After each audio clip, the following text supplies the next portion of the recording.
process involving various stakeholders at all levels and community, making sure that we're being transparent, posting all this information on the website so that everybody can go out there and view all of our meetings, including these board updates and presentations, and that all options that come forward are a trade-up scenario for the students of Lewis Palmer School District.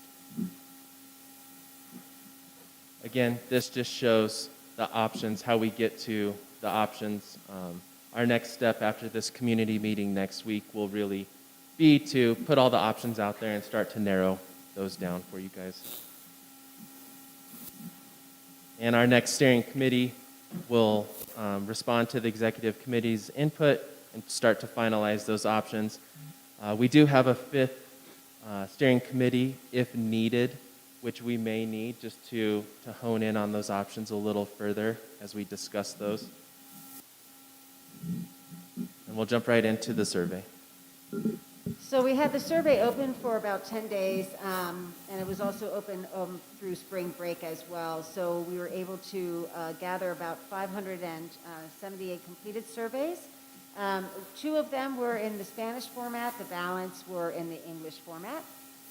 And we were looking primarily at, how was that survey distributed? Certainly went out through, Julie's channels of reaching out through the community, went to all of the parents and staff members within Lewis Palmer, and then it was also sent out as, from our steering committee out to their nodes ideally.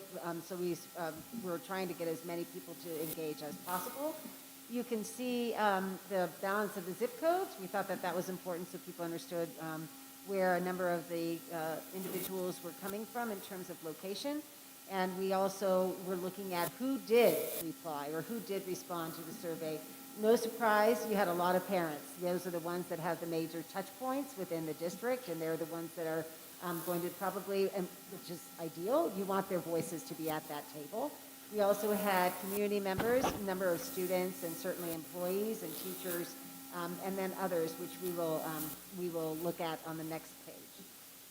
So when we're looking at where the students are located, where the parents are responding from, the ideal one, or the majority were coming from the high school levels at Palmer Ridge High School as well as Lewis Palmer, with the middle school right there along with Lewis Palmer as well. The other people that were engaged in the conversation, as I mentioned earlier, people from early college, Bright Start Preschool, children that have attended or had attended their schools before, Bear Bottom, which is one of the organizations that uses the facility.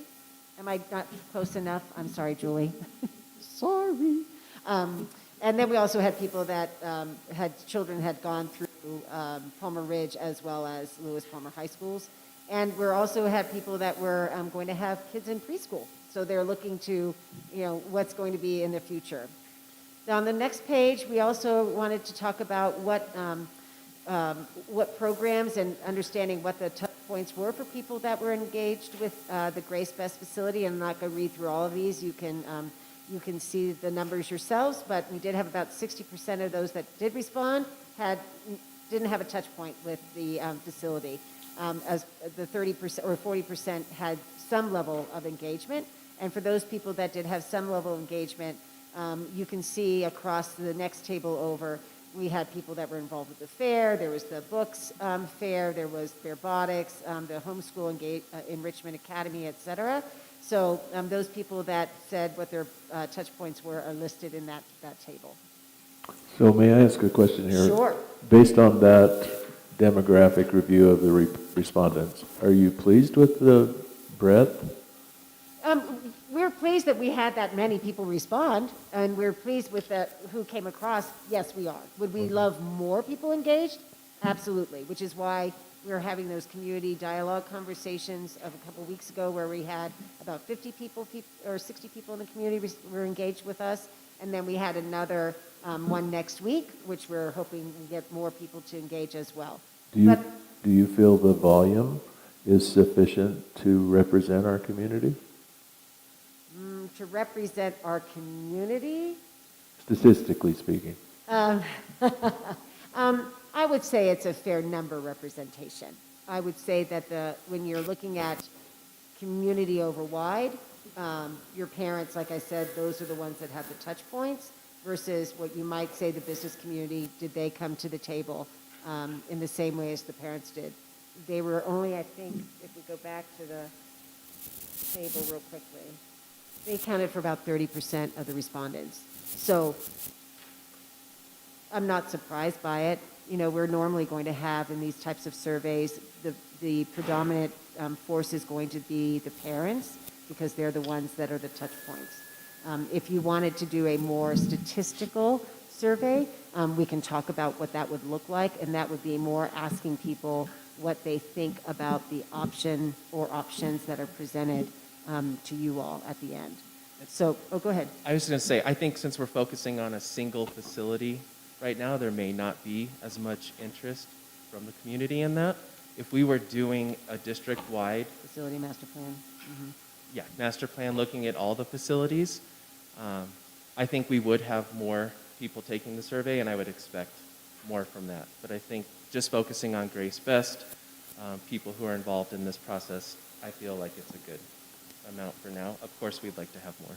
My leading question was to get to how much weight do we then, or you then, rely on the survey feedback in the planning as we move forward?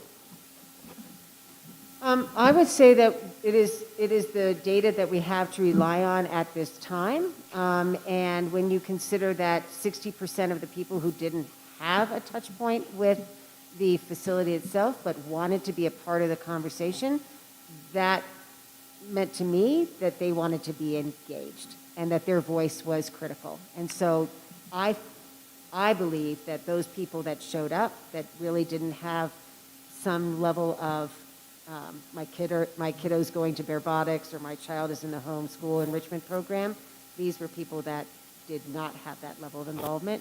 So that was critical to me, that it wasn't all people at the Grace Best facility. All right, thank you. Can I add just one point? Sure. I think it's helpful too, Chris, that the demographics of this survey are different from the makeup of the steering committee, are different from the makeup of the people who are providing insight and input in the community dialogue. So I think that the process overall feels quite thorough, because we're getting information from those different groups and then putting that together.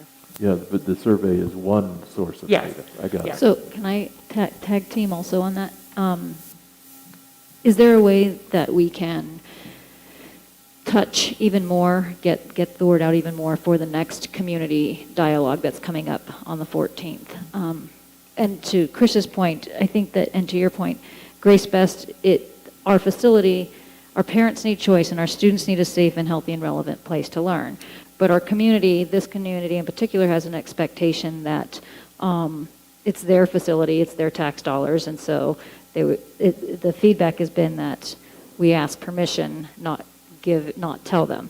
So I have a feeling that there is still a lot of community members out there that if they knew that we were having this dialogue would want to be engaged and involved. And that way we know that we have a complete process. Is there a way so back to my original question, is there a way to get the word out more so we see more feedback, more involvement? May I respond to that? Yep. I think that's a fantastic question. We have advertised this dialogue in about every possible channel that Ad we nauseam. can. Yep. My latest article that will be released in the Tribune is solely, I don't want to say solely, but it is primarily discussing where we're at in our process, soliciting more input. We have advertised via the Tribune, we've advertised via community news, we've advertised via our website, via every possible channel that we have available to us. So with all due respect, I'm not sure how much more we can advertise. It really just boils down to the fact that it's out there and people that are taking the interest. I actually think my personal take is that 500 plus responses is 500 people that we wouldn't normally be hearing from. The other thing I would add is that we have a very engaged and a very passionate group of, I believe it's 42 steering committee members who are deeply engaged in this process. So I just, at some point, I think we have to give ourselves permission to say we have done what we needed to do to get the word out, and now how do we make sense of the information and the feedback that we are actually working with? So that would be my 2 cents on that particular topic. Fair enough. If we're doing our due diligence, then we've done our due diligence. And I concur as a member of that committee. We have a very good group of, and it's a very vast, diverse group of voices on that committee, and I appreciate that. Which is the whole purpose of the steering committee. When we talked with you all back in January, the idea was to get as many diverse voices at the table. There, as we talked about last week at the conversation towards the end, there are nodes. There are nodes into different parts of the Lewis Palmer community, and so I know Julie has been faithfully sending out information to the chamber and to the business communities and to all the different access points that she has. But we've also asked of the steering committee to do the same. So, put it up on their Facebook page, put it on their Nextdoor. You as board members, I don't know if you have Facebook pages or not, but or websites, but that information can go up on your Facebook pages and your websites, or you can Twitter it if you guys Twitter. But that kind of, outreach is part of the steering committee work as well, because we need them to be those voices for us. I think when we talked back in January, we said this had to be really a community. I think your point, Director Upchurch, is critical. It has to be community driven, and that was, I think, the whole premise with what Dr. Summers wanted in terms of how many different people we were going to bring into the steering committee. And we have 40 voices at that table. So for one facility to have a 40-member steering committee is a community-driven process. Thank you. But thank you for the question, Director Taylor. So moving on, in the survey conversation, the questions that were asked were focusing in on really how did we want to be looking at using this facility, and being able to get a sense of where the priorities were. So we looked at different options. We had career and technology. We had shared community space. We also had, real quickly, a preschool facility as well as a flexible space. And all of it being what are your priorities, or what is your 1, 2, 3 in terms of utilization of this facility. So, for example, in the career and technology education choice, 142 people said that's my first choice. That's what I would put as my primary choice, and 122 people said it's my second choice. When we look over a shared community in comparison, 79 people or 70 people said, oh, nope, that's my priority, with 108 people saying that's my second choice. And so we can look at the different priorities and rankings, but what we found was that the 570 people or 569 people that were responding to this question, it was really down to a career and technology and a flex space. We can go to the next page. And that's not surprising, because I think many people were trying to figure out how do we use this facility for the purposes of an educational opportunity for the community. The data that we have, which we'll go back into again, talks about what the need is in terms of enrollment over the next number of years. And I think in people's mind, some were saying, well, we've been talking about a school, we need an education facility, what would that potentially look like? Does the enrollment numbers support that or not? And how can we use that to better or to benefit our purpose as a public education system? So I think that may be why the flexible space and the CTE kind of came into play. And I think you will see that as well in the notes at the end, when people started talking about how they envisioned what they wanted for this facility. You'll read, well, we want school, we want middle school, we want elementary school, we want CTE, we want some learning space for our children. It's all around learning. It's all around opportunities for learning. And so how do we, as Kevin has said, hone in on what that best option might be for the short term, but also provide flexibility in the long term. So that that kind of was the framing, I think, of how people were responding to this, this answer, or this question, I should say. So, once again, if we look at what the connections for those people, I don't know if we need to go through all of this, but this is just, once again, kind of telling us why they may have made the decision that they made, or the choice that they made. And if you look at the following programs that they were engaged with, you'll see a lot of it is, once again, school. In some way, shape, or form, they had engagement at this facility for an educational purpose. And so that may also be kind of in the back of their mind. You know, we had summer school, we had, cheerleading practice there, we had Cub Scouts, or we had graduation there. My child went to school there. So there's that kind of theme that seems to be running through the responses, the free responses that were provided. And then, of course, there's a person who said, I'm paying for this via my taxes. So that's my connection as well, which means, once again, we are getting people's voices coming to the table that want to definitely be heard. So on to the next page. The other part was if you could prioritize and what I'm sorry? I had a quick question. Oh, sure, I'm sorry. When we look at this, was there any consideration on cutting the data horizontally or vertically versus horizontally? And what I mean specifically by that, by cohort of respondent. So you had a certain amount of teachers, community members, students, et cetera. Were these data points skewed at all if we cut it that way? We did not do that cut, and we can certainly go back and do that, Director Schwartz, to see, if the parents were saying this or if the teachers were saying this. That's something we can go back. How easy or hard would that be to do? I'd have to check with my survey expert who does this and see what she thinks the timing would be, because, it would also be, would we track by zip codes? Would we track by the parent or the teacher or the other respondents? So let me check with the team. Do you think that would be of value or not really? No is an acceptable answer, right? We don't want to. I'm trying to think of the discussions that have happened in the steering committee, and I think it might be helpful to put that on hold until we see, are we going to get to where the buckets are, sort of where all the comments were placed in under different headings? Yes. That might be Let's wait helpful. then. Yeah. I think to your point though, Ron, it does expose bias, right, from their perspective. So it's a good question, I think.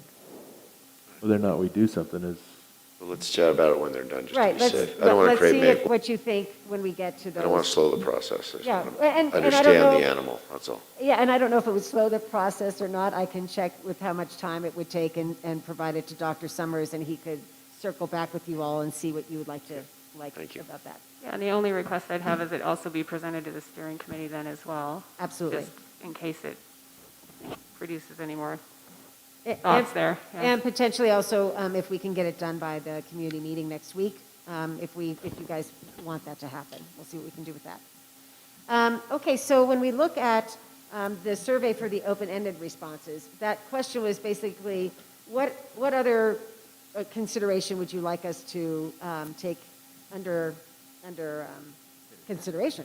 And so what we tried to do was, people gave us the open responses, which we have provided to you guys into the appendix, and then we sorted them by big categories. So you'll see everything from, if you added up the elementary school and the middle school and make it a school, that would be a number of people that said, keep it as a school.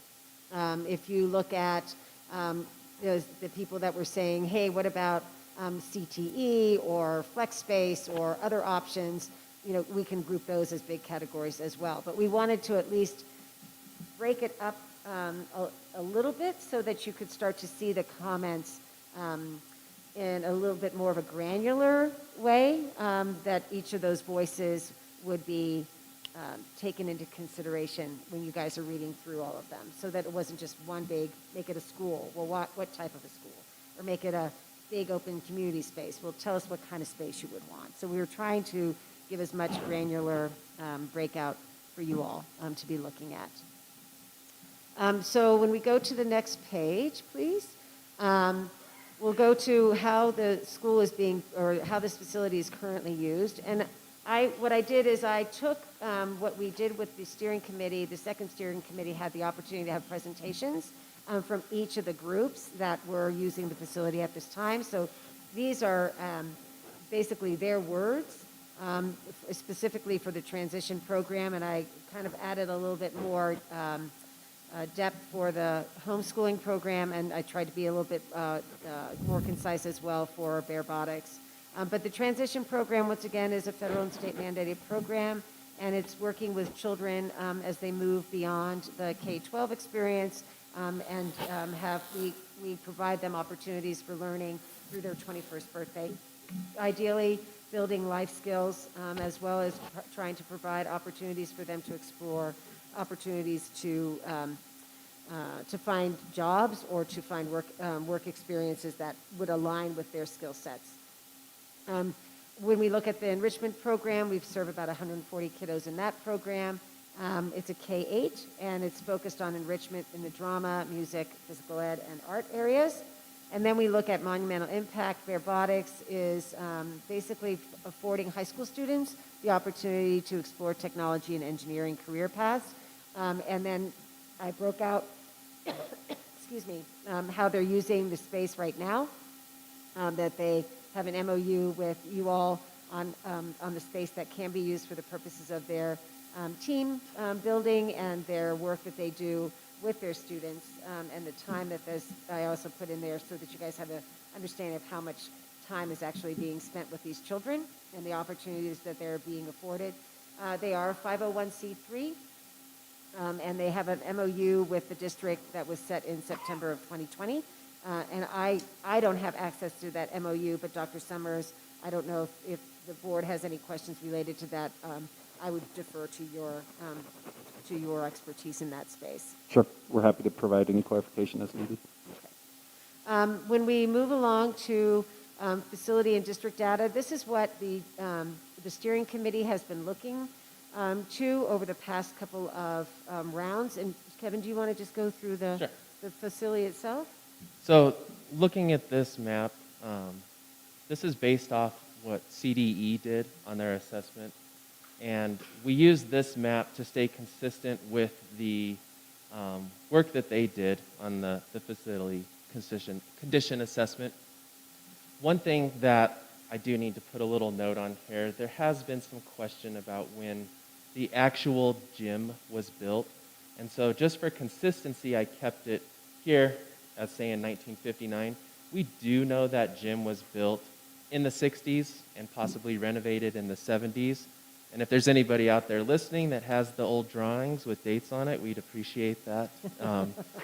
But just for consistency with the report, we left it like this. So we do know that this year built is not completely accurate, but we do know the deficiencies captured in the report are accurate, so we're able to put that out there, and it ties in with the numbers that we're using that you'll see shortly.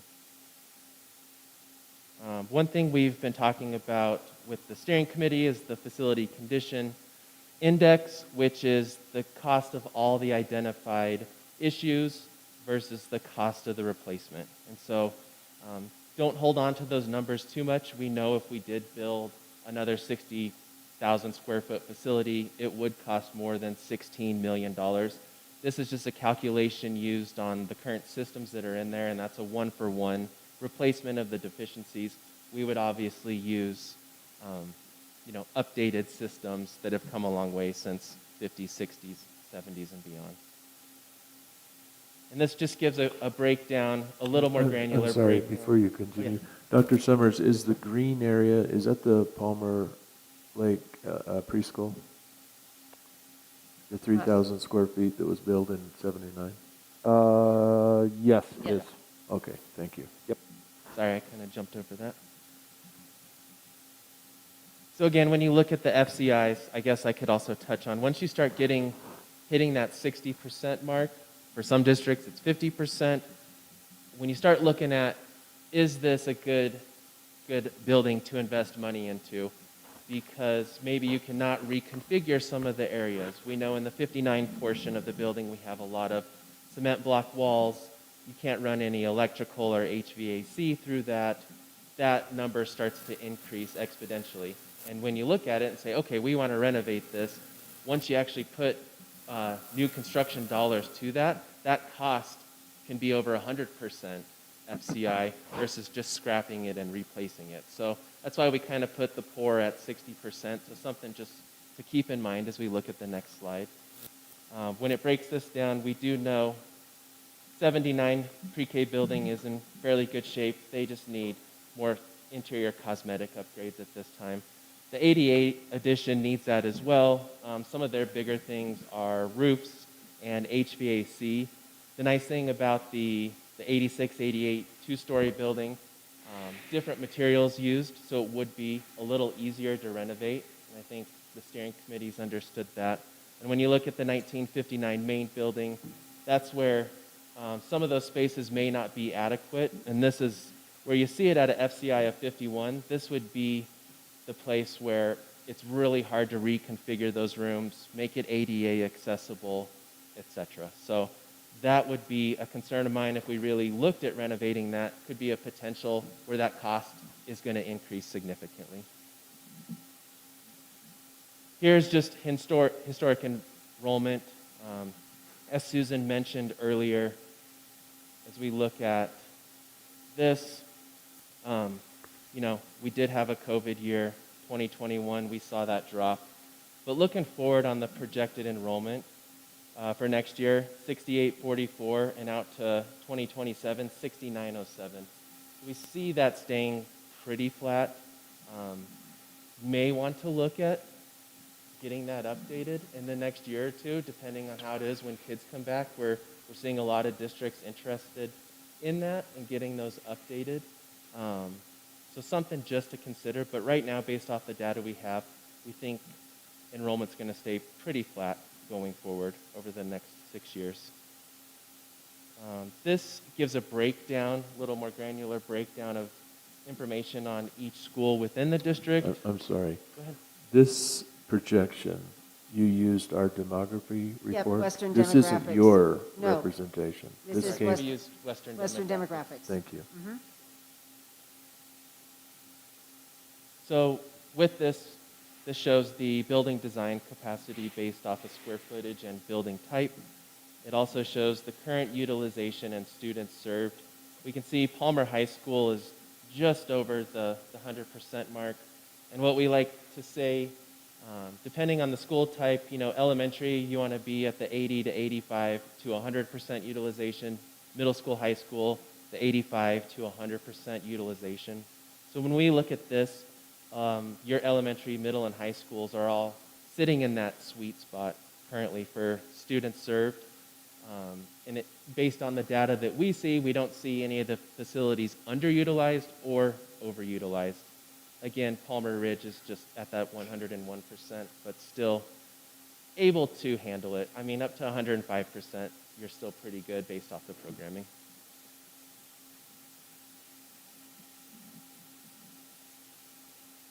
Did you want to touch on this? Sure. So we just wanted to kind of bring you up to date as to where the steering committee works, how it has progressed over the past couple of rounds. The first steering committee was just to basically explain the process, tell them exactly what the board was hoping to realize at the end of this process, what our deliverable was going to be to all of you. The second round was bringing people up to date on the facility, just providing people the opportunity to actually walk through the facility so people could actually see how the rooms are configured, what that looks like from a ed adequacy perspective. If you were thinking about, once again, many people have in their mind what the school, it could be a school, taking Grace Best into consideration, comparing it to some of the other elementary schools and middle schools, and thinking about the learning experience and the learning that can take place in buildings, what that was looking like, as well as the condition of the building and access. So that was kind of a preamble to our second meeting, which got into greater detail in terms of the facility condition, as well as talking about the projections and enrollment. We know that I think a few years back, there were other projections that were looking at the metropolitan area and what that might be having an impact on schools, and so that was maybe a driving conversation as to we need a new school. the refocusing back to Western demographics that was basically talking about really what's happening in the district that the district area serves, brought in, I think, the enrollment levels down to about 300 or 400 or 500 additional students over the next 5 to 10 years, and where were we actually seeing that development of the birth rate and then coming into elementary, middle, and high school. And you're seeing it spread across a number of the different grade levels.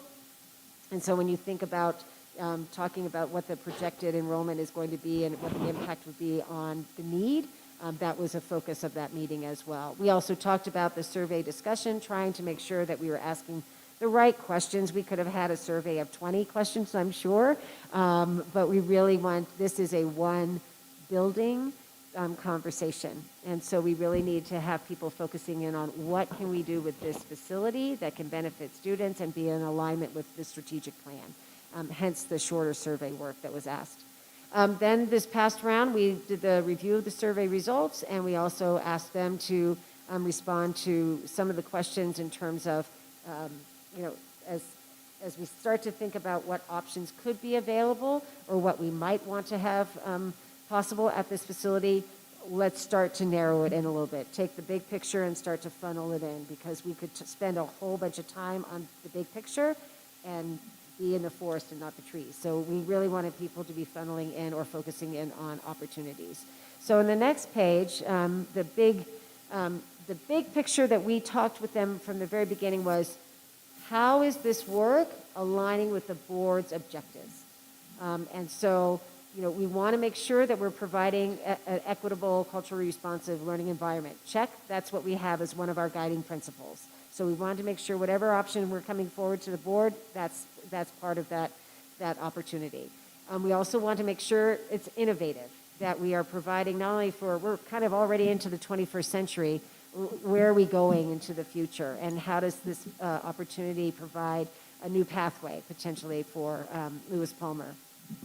It also needs to be a short-term and long-term in alignment. What can it can provide in the short term for our students, as well as be a complement into the long term in terms of utilization in the future for other students.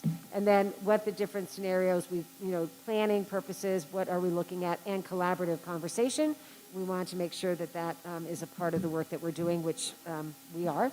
And then the community relationships, I think that goes back to your point, Director Taylor and Director Phillips, is how are we making sure that we're getting as many voices at the table as we can. I think with the steering committee conversations and community outreach opportunities, we're doing, as I think what Dr. Summers said, we're being as, casting the net as wide as we possibly can. And we're hoping the community wants to be a part of that net and comes to the conversation as well. So I have one question for Dr. Summers here, and that is, it aligns with 4 of our 5 big rocks, the 5th being teacher development, and that's the other big rock. There's no purpose over there whatsoever for teacher development. You use this for training here. I'm just wondering if it was included, because it's not here. From time to time, it may be an available location for that purpose, but obviously that's not the driving Understood. need. It just was absent, so I was just asking. Fair enough. Yep. Since it's absent, We see that more as how we're working with our people and building our it culture. could be done at Palmer Ridge or any other school Absolutely. facility. So that's the extent of it. That's why it's not. Yes, I think that's why it's specifically not aligned with that goal. Thank you for calling that out. Yeah, we were aligning it more closely with. I understand. I was Okay. just. Okay. Yep. So, how are we aligning the work now? Well, we are educational purpose. And as you saw with the appendix, if you got the chance to read through it, there are people that are focused on it being a school. And the definition of school can vary in terms of specific grade levels, or it can be an opportunity of learning. And if we are thinking about what this facility could be for a large group of the students, be they the secondary in terms of access to different learning opportunities, that's still something that can be considered when we're looking at options. And it may not be an elementary school or middle school. We may not have it for 400 kids because that may not be warranted based on the data that we have available to us. But that doesn't mean that it could not serve that purpose in the future, should that be needed, with the opportunity to add on or envision what could be 10 years from now if needed. So we don't want to cut off our nose to spite our face. We want to be able to provide something that can be valuable, a value add to the community now, but also give flexibility into the future should that be warranted. So the next part was a lot of the conversation was around CTE and what is the purpose. And what we talked about, at least in some of the small groups, people were coming forward and saying, well, we're not sure what we have right now in terms of those pathways. What's available right now at Lewis Palmer High School and what's available at Palmer Ridge High School. So we've looked into that, and we have that information certainly available. There's a lot of business experiences and marketing experiences, and some of the STEM pathways. There is Project Lead the Way, which is more of a curriculum program, not necessarily a CTE pathway. So the concept would be, what could this facility actually be to be a complement to what's being done at the other high schools? And so that comes into flex space and innovation space, people thinking 21st century, into the 22nd century, what could that look like for learning? And the thought would be, if you put all of that together, you'll hear the term makerspace a lot in the educational world right now, which takes a space that allows for diverse utilizations, from music to project-based learning to community opportunities for engagement. It allows for people to use it in a way that is flexible. I hate using these terms over and over again, but still serves the basic tenets of public education, which is providing a learning opportunity for the students, with the opportunity for use by others that may benefit from its configuration. So keeping that in mind, trying to draw all of the themes together for learning, education, school, what that means. Can we figure out different pathways that might be afforded to our students from the secondary level forward, as well as being able to provide it as a center for the community? What might that look like? And not that we can be all things to all people, but the potential is that site, if it's configured and designed the right way, it can address 85 to 95% of what is listed in that Appendix A that goes into how we would like to be using that facility. So I'm happy to stop there if you guys want to talk about that a little bit more. I actually have a question for Dr. Summers, and that is the CTE. CTE is generally high school, or does it include any middle school? There is some middle school programming that is reflected as well. So it really would be any secondary level. It's not quite as, what's the terminology? It's more exploratory in nature in middle school and builds on that exploratory element into now zeroing in on some specific pathways within more of the high school realm. But would you say it absolutely extends in the middle? Thank you, Dr. Benton, for reinforcing that. Interesting, because essentially, and I'm going to oversimplify, and I don't mean to be suggesting anything, but it's elementary or secondary options. Elementary doesn't seem to be a great need based on demographics and perhaps the facility and its location. So even the community, the survey seems to say CTE seems to be a preference, which is exploratory at a middle school age and more defined in high school. Is that fair assessment? Yes, I think it is. Okay, thank you. And it's not to say that you could not use this. Barebotics, for example, is a great kind of touch point for the community, where you would be able to have competitions, or you'd be able to have opportunities for children to use this in the primary, their primary experience. It just may not be used, during your day when you think about my coursework. I might, if I'm doing a CTE pathway, you know, you might have those opportunities taking place from 8 in the morning till 2 or 2:30. And then in the afternoon, you open it up and provide that project-based learning opportunities for enrichment programs for kids for the elementary levels, or what that could be. And To summarize what you're saying then is flexibility, and that's your bottom line That now. is my bottom- Future-proof with long-term longevity of use, Right. which requires that flexibility. correct. Awesome. Any other questions, comments? So what I found most intriguing is not just the flex space and the CTE space, because that was focused in on question 6 of the survey, but for example, our small group dove into also looking at the feedback, the responses. We found that very interesting as well. And some of those you could pare down, such as the Ivy Wild idea. That's not a purview that the school district would do. That's something that just hypothetically, that's an idea if that would fall under the sell category, because we wouldn't do that. We would sell the property, somebody else would do it. So, and looking at the different, we looked at trends of, okay, one trend says sell, one trend says flex space, one trend says school. Well, if it's a flex space, can we make it so that it's future ready, so that it's a flex space now, and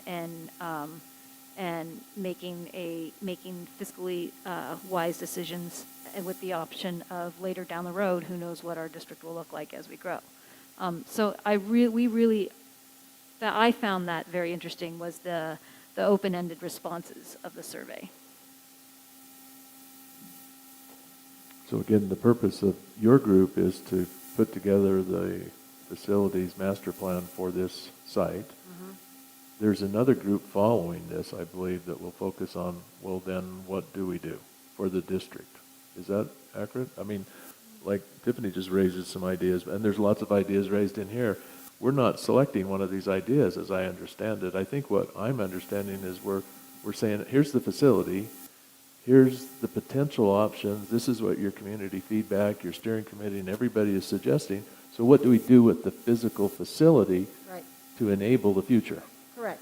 with flexibility for any or all of these? Yeah, and as the future fits in with the context of the entire district. I think that's an important umbrella over all of this. Right. And so, as help for that, on the steering committee, there are people involved in the current programs there, and some other, I can't remember specific people, nor would I want to name them, but it is representative of the district as a whole. So I think that's helpful, because that perspective, I was just thinking through, what other innovative and maker spaces do we have? I'm trying to think, when we walk through the schools, there are those spaces at every site, correct me if I'm wrong. And so we're just trying to create another site here that maximizes the potential, not just for this site, but for the entire district, if there's additional need or Yeah. desire. Perfect. So with that, Yep. this work Mhm. isn't designed to address how we utilize the facility, is it? I mean, it's given options, but isn't there a follow-up to this that says, okay, well, now we need to zero in on what are we going to, I think the goal for us as we're moving toward May will be to finalize recommendations that have been collaboratively developed by the steering committee. The board at that time will make an ultimate decision that says, yes, we agree, or we want to do something else. You'll have that opportunity to make a decision. Then really, as we define what that implementation step is, right, that's more of the follow-up to what I would describe this all as phase 1 of the work. So let's figure out what we want to do. And then once we decide on what we're doing, how are we actually going to make that happen? well, and that we'll have flexibility for the future because it may change And- in 3 or 4 or 5 years. And just to help illustrate how our partnership is designed, so we have Susan and Kevin who are really helping support every step of our community engagement process, whereas Answer, and represented by Kurt, they are more of from the owner's rep angle. Now that we have this vision for what we're doing, here's how we're going to get this done. And how we can help on the May decision, President Taylor, is that we are tasked with, once we are able to kind of more analyze what the committee recommends. We're going to offer conceptual pricing of each of those options, a pricing range. It's tough to get an accurate price just yet, but we plan on hiring an architect once those decisions are made, kind of where we want to look.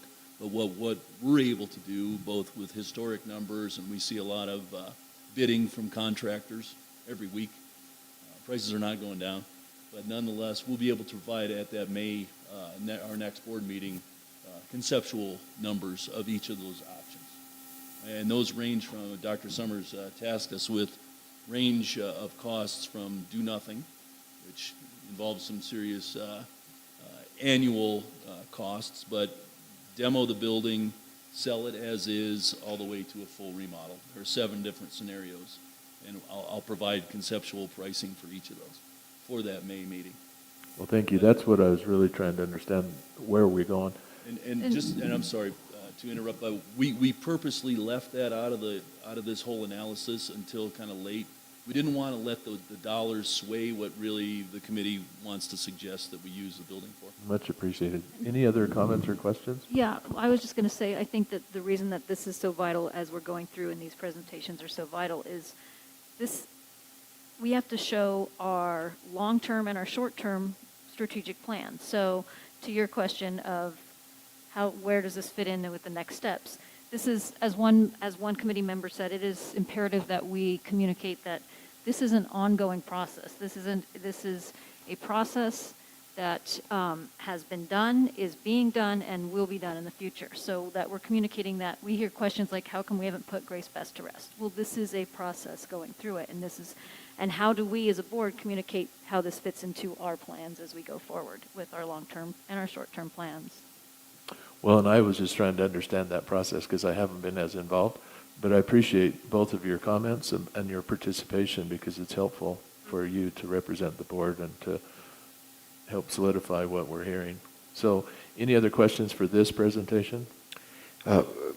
Maybe I have, oh gosh, that's loud. Is there a way to turn this down? Right, so this is a way to turn it down, huh? How am I doing, Julie? Yeah, she needs to hear your voice. Maybe a way to put this all into some kind of a summary context is ultimately we started doing this because we felt we had an underutilized asset. And we were wondering what the art of the possible was. Ultimately, the team is going to come up with several options for us to explore that. Probably rests on us as a board to come up with what good looks like, what we want to achieve when we've completed whatever we decide to do, including doing nothing, such that we have an objective in mind that's crisp, easy to communicate, and is better ultimately for our students, our staff, and our community than where we are today. And so at the end of the day, I just want to make sure we always keep our eye on that prize, right? Dr. Summers, thanks for this presentation. Thank you as well. Appreciate you. Thank you all. Thank you all. We appreciate it. And thank you for all the hard work you guys are doing with us. I have to say, witnessing this process and seeing how this has come together and just the openness, the dialogue, the organization, it's been, the only word that comes to mind, it's been a blessing to be a part of it. So thank you. Mr. Taylor, just to be safe, should we check in with Mr. Clausen? I heard him a minute ago. Okay. Matt, did you have any questions or comments on this presentation?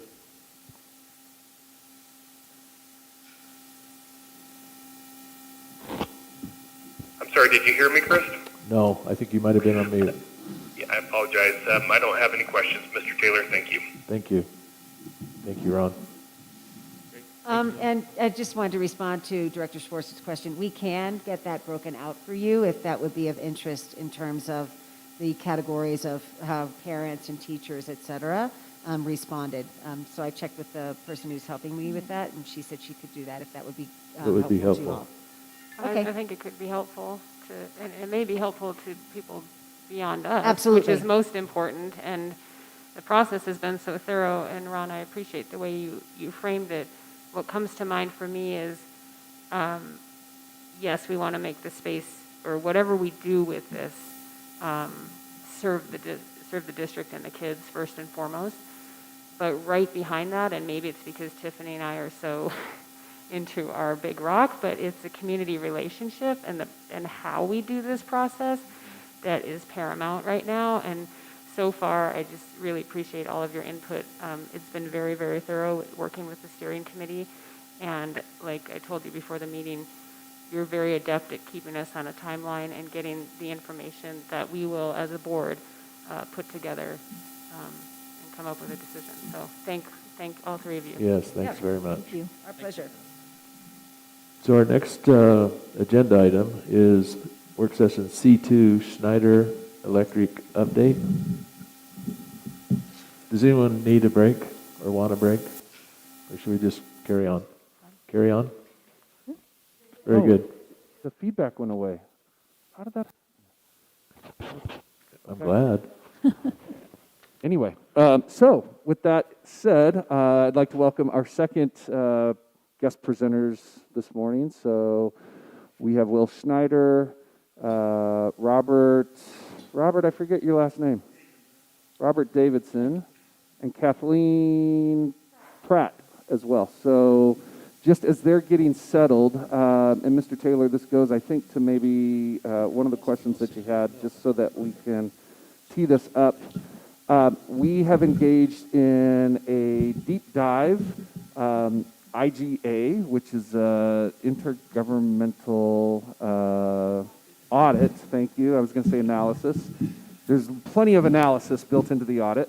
And so we are about 60% of the way through with this work. As you recall, we spent some time back in December discussing the energy savings performance, contracting options that are available to us. So we're very pleased to present this update with our friends and partners here from Schneider. So with that, Well, Dr. Summers, please.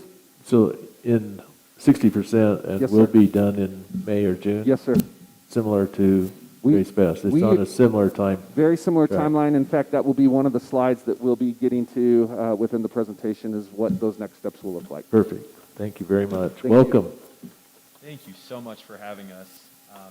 Dr. Somers, Mr. Taylor, the Board of Education, on behalf of Schneider Electric, we are pleased to be in front of you today to be providing we like to call it the 60% investment grade audit update. Starting in January, we began this deep dive analysis. By the way, I hate to interrupt you like this, but it's so nice to actually see you. I mean, virtual was one thing, but it's a flat screen, you know what I mean? And I love to see the body language, too. Thank you for that. We appreciate that. We're happy to be here in person as well. I know there's been a lot of conversations via telephone, Zoom. Happy to finally see things go back to normal, hopefully, knock on wood. Once again, my name is Will Benish. I'm a Colorado Program Manager for Schneider Electric. With me is Robert Davidson, the Project Development Manager for Lewis Palmer's project, as well as Kathleen Pratt, our Regional Sales Leader. So today we'll be following along the presentation. I know this was part of the executive content for the Board of Education provided on Friday. So we'll be going through a similar presentation that we provided to the executive leadership team last Wednesday, a pretty similar format. And during the conversation, I'll follow the board's lead here. We'd like to stop, make it that true work session, ask any questions that you have for our team. We're happy to respond then, and of course at the end with any time left over. So with that being said, we'll jump right into it. Taking a look at our agenda today, we'll be touching on several points, starting off on some of the efforts our team has made regarding the communication with Lewis Palmer School District. And as the presentation continues, we'll be talking about the critical measures and the scope of work that's being addressed in this project, and wrapping up with a price and savings summary for where we are at the 60% landmark, and then wrapping up with different cash flow options as we are refreshing essentially the energy performance contracting method and understanding how that process works. So again, as questions come up, please feel free to stop and let us know. So similar to the Grace Best speakers that just came and spoke, there is significant connection with that project as well as ours in association with the district's strategic vision. I have this up here, and I wanted to touch on these three components. Dr. Somers, in one of the more recent board meetings, brought up the connection to goals 1, 4, and 5. 1, connecting to the deferred maintenance upgrades that will be taking place in regards to the project and how that will be taken care of, as well as the efficiency component, how we're going to be reducing operational and maintenance expenditures over time within this project. Number 4, connecting to the funding component, how the district is ensuring an effective asset management and an efficient use of their resources through creative funding mechanisms, as well as reducing the district's annual utility spend. And number 5, forging strong community relationships. Obviously, a very important piece, and especially with this project, we're working with the district's communications team, and we're going to be presenting some ongoing efforts that are occurring, as well as some student engagement events that we're actually going to be having at the end of the month. We'll be participating in the Arbor Day event at Palmer Lake Elementary, and we're really excited to be a part of that. So I wanted to have this up here to once again commend the district for moving with momentum. That's that little mantra, the personal mantra that I like to associate this project with. A lot is happening, a lot of change is happening. It's a really exciting time to be here. Dr. Summers, if I could, I'm sorry. Sure. I see at the bottom of that slide, this one, Lewis Palmer School District logo, and right below it I see promoting safety, cultivating relationships. It's the first time I've seen that logo. Is that relatively new? Will, would you like to share Sure. a little bit of the genesis behind that? Absolutely. Really good eye, President Taylor, absolutely. During the business case analysis, which was in our preliminary study, one of the components that our team, when we create partnerships with school districts, we have a very strong marketing team, and we've spoken with Julie and Rachel on the communication side on that front. And one of the things that we like to do is have creative branding and opportunities. What kind of initiatives are districts taking on, and how can our projects help to be associated with that? So these are some of the things that we've heard. We understand the security vestibules are an absolute top priority for this district, a long time coming, and it's an exciting time to be a part of it all. So that is the promoting safety component. The cultivating relationships comes down to the communication piece. I've heard several times in board meetings virtually about the idea of community equity and what that means for Lewis Palmer School District. Understanding how we can build relationships that way, create further transparency, and we thought this was the right narrative to bring in there, with a little leaf at the end there to promote the green and sustainability component behind it. What do you think? What do you think about that logo? Are you? Well, now that you've explained it, I like it even more. Okay. Good to know. No, Good to thank know. you very much. So we hopefully from this point forward and through the rest of the IGA, we utilize this logo on all of our documents, and when we'll have we'll talk about some communication efforts, program signage we'll have located around the district. This logo will be placed on there as well. Teresa or Tiffany, any comment on that? Because that is sort of our branding communication. I like it.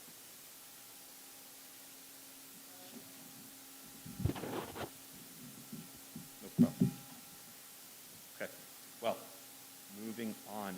We wanted to, speaking of communication actually, we wanted to share a little bit of information regarding our stakeholder interviews that we held back in February. So in the beginning of our IGA, investment grade audit, Robert and I spoke with about 12 or 13 different stakeholders across the district with the goal of learning about the working experience and learning experience at District 38 in association not just with the scope of work, but also some of the other topics that have been brought up in the past, topics that we've heard at the Board of Education meetings in the past, as well as understanding, okay, if we were to present a project, especially around items that are not associated with energy, like security, would that make an impact to your day-to-day experience? So you could see the stakeholders included. We spoke with principals, teachers, facility managers, administration individuals, as well as the communications team in understanding this perspective. So the outcome that came from these interviews, the discussions have allowed our team to help prioritize the scope of work significantly. We've heard from those folks that are, we'd like to say, on the front lines, experiencing the deferred maintenance issues that we're talking about, but also how that impacts the remainder of our development process and the items that we bring to the executive leadership team. sort of like, I'd like to say, a side benefit, creating strong awareness of this project, really leading to support and excitement from the faculty and staff. We'll walk into a school now with a principal that we interviewed, and they will recognize our faces. They'll know what's going on. They're like, oh, great, security, make it happen, get it happen. So from that perspective, it is definitely beneficial. And really understanding those true needs at the end of the day. Again, those folks that are facing these issues, especially on the facility side. We spoke with multiple facility managers who were very excited for something like this to occur, especially concurrently with the other projects that the district is moving forward on. We wanted to share some of those quote highlights. The conversations that we had with those individuals are confidential, but we wanted to at least provide a high-level look at the different areas that we touched on with some of those individuals. So if I know the font is a little smaller here, if you want to read them, but I'll briefly go through. So this first one, we asked about, okay, what would student engagement events look like? Do you feel like students would actually enjoy this, want to participate? How would the community feel? So we heard from several individuals that engagement activities and different clubs and organizations we could possibly collaborate with. A complaint we get every year is going back and forth with heating and cooling. There are major comfort issues, with some areas overheating and others overcooling. This seems to stem from the original building design. Again, benefiting our development team to ensure that we are understanding exactly what those needs look like. An area of improvement for the district is ensuring effective communication. The leadership team does a great job district-wide, but the individual schools could be a lot better with both staff and families. The bulbs in the common areas have failed a ton. I've been shocked before when I work on them. I can tell you this was not a student that said this. This was, you can probably imagine who the staff member who mentioned this point. But again, touching on an important deferred maintenance component. I know a teacher with Christmas lighting in her room rather than the fluorescent lights that are used. It would be nice to replace the flickering, terrible lighting. If we add a security wall in the hall, having teachers badge out of the lounge won't be an issue in general, but substitute teachers don't have those badges. That needs to be considered. This is extremely important as we're developing the renderings for those security vestibules and the wall installations, understanding, okay, on different days, we have to be creative in understanding all sorts of scenarios when developing this infrastructure. The executive team at D38 is doing great under COVID.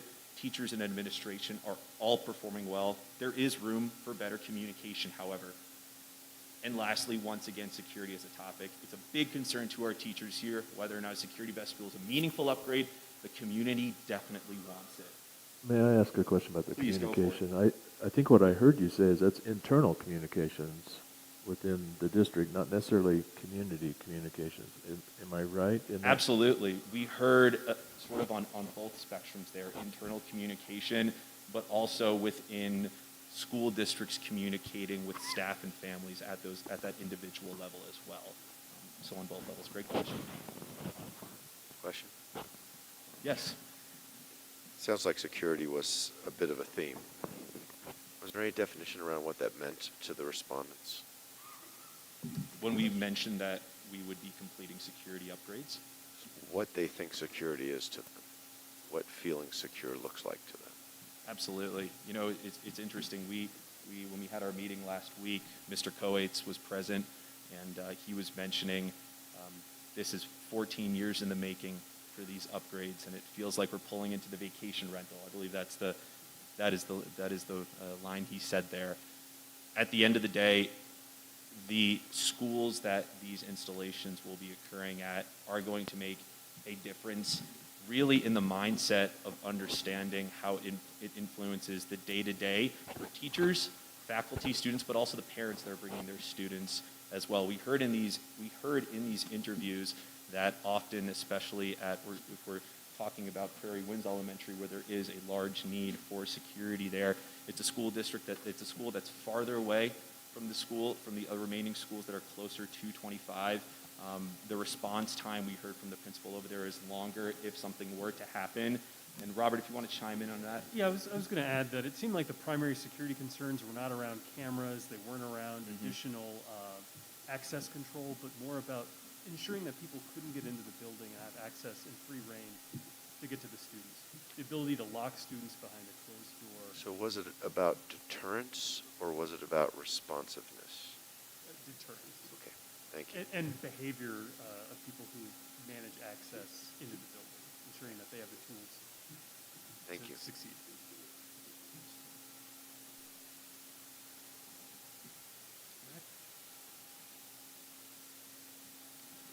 So adding on, once again, with the communication piece, some ongoing efforts that are occurring. Once project construction kicks off, and hopefully alongside when the Grace Best work continues as well, we're actually going to be placing signage in different locations across campuses, highlighting the benefits of what the project is to bring. And we'll work with the district directly on components of what that signage is, whether it's around the savings component, the message of promoting safety and cultivating relationships. So we'll work heavily with the district on that front. Another interesting item that we'll be implementing is a post-project video. So what this is, we'll have our marketing team come on out to the district, spend a day to create a professionally produced video that we'll be able to provide for D38's social media team, the communication team, to really provide an update to the community, the constituents of D38. This is the message that we're trying to bring. So we'll interview folks inside of the video itself. We'll create clips that we can share on different social media platforms. We know that Instagram, that's a very popular social media platform students utilize, where they can be able to see that. Facebook as well, and whatever other social media platforms the district is comfortable with. And wrapping that post-project into the social media component, we often share construction progress update videos during the construction period, as well as getting creative with what kind of branding opportunities we could include. And this is all inclusive with the project that we're presenting to the district. These are just, it's such an important piece, and as this is part of the district's strategic vision, it's especially more important now. So the post-project, that's after construction? Yes, so actually, yes, that is after construction. So the video will show the final product, so the beautiful lights that are installed, the vestibules when they're done. We could get into the mechanical rooms and show the work that's being done on that end as well, but they're really well done. I know Kathleen has had several projects that have those post-project videos that they end up doing for the folks. And Will, you may be ahead of us, but can we make sure we have that video presented at a board meeting so that we can I'm sorry? see it? Can we see that video at a board meeting in the future? Absolutely, Okay. yes, most definitely, absolutely.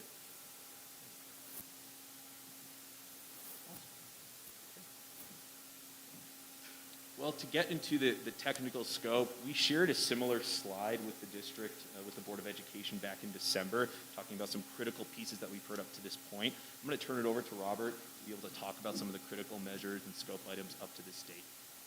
Thanks, Will. Yeah, so. we And have- Robert, sorry, if you can, bring the mic up a little closer, that'd be great. Is that better? A A little bit more. little bit more. Is that better? That's Yes. perfect. All right, let's see what we can do there. So there's a handful of big measures that are really sort of driving our push for this project. And the first one, as we've talked about a little bit so far, is improving the security of the campuses. We heard a lot of feedback about the several elementary schools that don't have entrance vestibules. And worked with the principals, worked with Dennis, the security director, to identify a solution that could improve the security without altering the culture of those schools. So making sure that we aren't intruding into the space in a way that's unproductive or ineffective and sort of ruins the experience there. And we've worked really hard to develop a design that's really effective. Also looking at including interior walls at Prairie Winds Elementary and at Lewis Palmer Elementary School, where you have open classrooms. It's really difficult to block the students in and give them that secure space that they need in the event of a breach of the building. The second big item that we have listed here is making improvements to the indoor air quality. Mechanical and HVAC upgrades are really important to ensure that you have the right amount of fresh air and ventilation, that you have the right temperatures in the space. We're looking at upgrading the boiler at Lewis Palmer Middle School, adding cooling to Lewis Palmer Middle School as well, addressing some relief fan challenges and economizer operation, things that address the ventilation at Lewis Palmer High School, and a variety of other mechanical upgrades. On the lighting side of things, we really want to make sure the students have an exceptional learning environment, right? We heard comments from folks that the lights are flickering, that they're not that great, that people are making design choices on their own to go away from the existing fluorescent light fixtures. We'll be replacing everything inside and outside of the buildings with new, extremely efficient LED lighting. We'll also be adding some exterior lighting to Palmer Lake Elementary School, an area where the community tends to hang out after hours, overnight, and cause a little bit of trouble. By having a little bit of lighting there, we'll be able to both improve the environment when people are intentionally there in the evenings, but also improve the security by discouraging folks from congregating there when they're not supposed to be there. And then, of course, making some improvements on the maintenance side to ensure that we could be efficient and proactive through the building automation system. The existing controls that ensure that there's comfortable conditions in each of the rooms are really at the end of their life. They've become a security vulnerability for the district, and we'll be upgrading those controls to ensure that it's really easy for Leo and the maintenance team to be successful, to ensure that the students have a quality learning environment and that they can be a reliable thing to count on every day. Great. I have one question, one comment. So the question is, the security doesn't generate savings. It's for that generate the savings that allows us to include security enhancements, correct? That's correct, yes. I wanted to be really clear that 2, 3, and 4 is where you found in your audit savings potential. Among other scope items as well that we'll share. These are the big rocks. Yeah, these- Got it. But number 1, clearly, is not a savings. It's an investment back in to the environment, the security, if you will. And that's based on these interviews, et cetera, right? Okay, that was my question. I just wanted to clarify that. The comment I have is I can't wait to see a video that shows a satellite picture of Lewis Palmer School District before LED lighting and after. What a beautiful sight that will be when that is so much more beautiful from space. Absolutely, yes, from space. That's yeah. Add that to the... I'm going to add that in. Add the video. Quote highlights. Yes, absolutely. You're truly right, though. The lighting does make a significant difference, not just from a savings perspective, but really the overall learning environment we've often seen, especially in gyms. Basketball teams, you could say, are performing better when they have LED lighting inside of them. But you're right, there is a significant difference, really, in the modernized learning environment. And I'll just add one additional point, if I may. Based on our ongoing dialogue, we have made that very clear that the enhanced security measures are a top priority, both from a function of our strategic plan as well as to the point that I think Will mentioned earlier. We've been talking about this for a very long time. It is time to get it done, and we have a plan. Well, and the beauty is this partnership, and what you've done is you've found the financing to do so, which is incredible. Which we're excited to go into more detail on. Yes, That's that what I is wanted to a hear about perfect segue, President Taylor.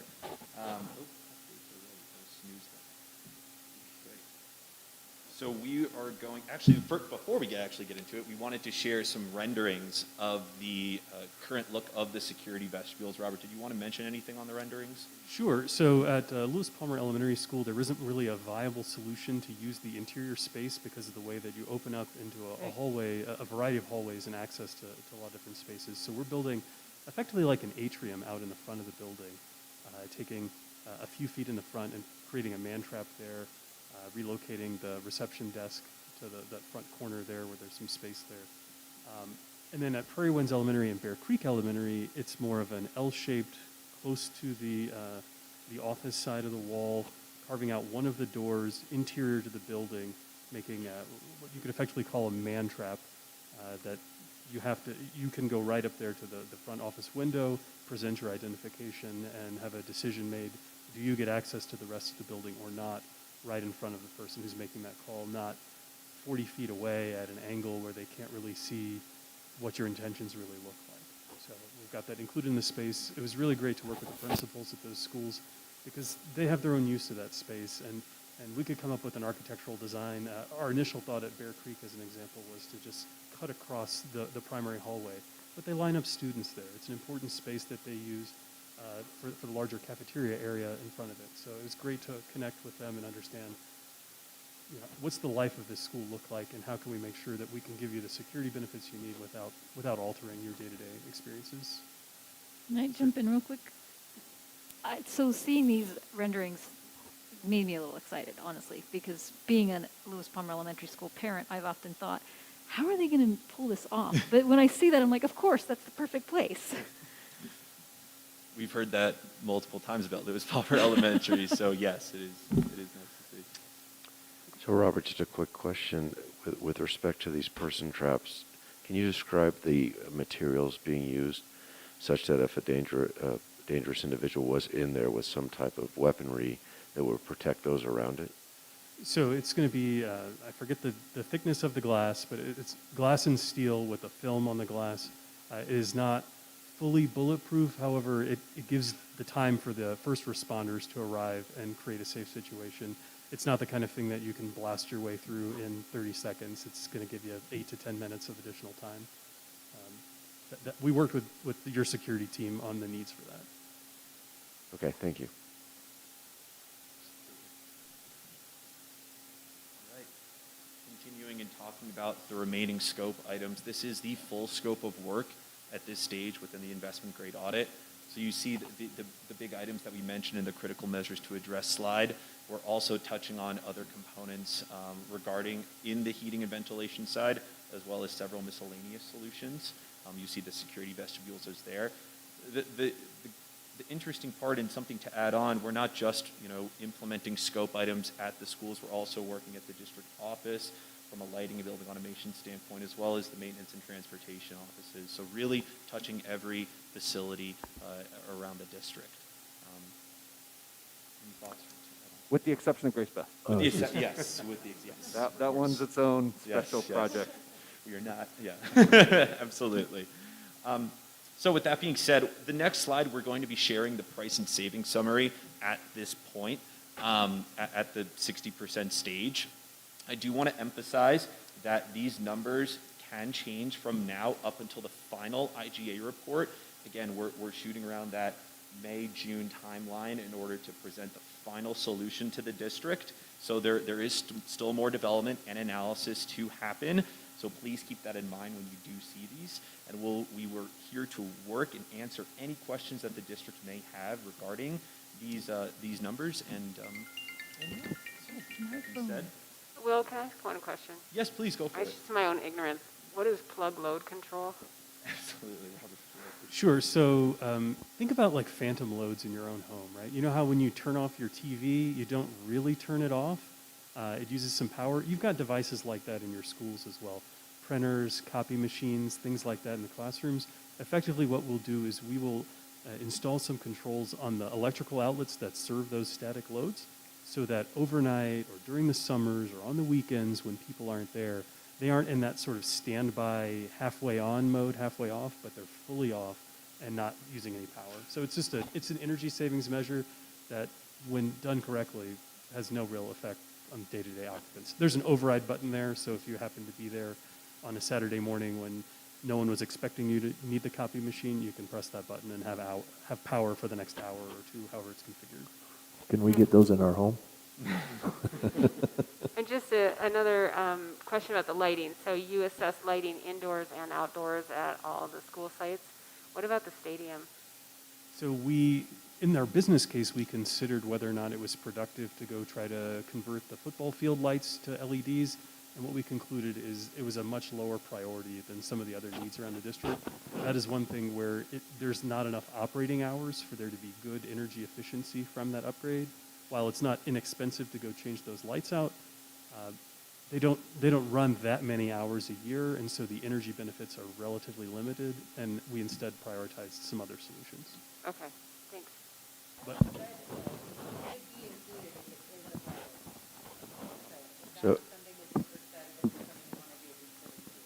So quick follow-up question on that, because this is probably a Bob question, there's probably 24 things around the district that are expensive to get to, right? This is no different than a city changing out its streetlights, right?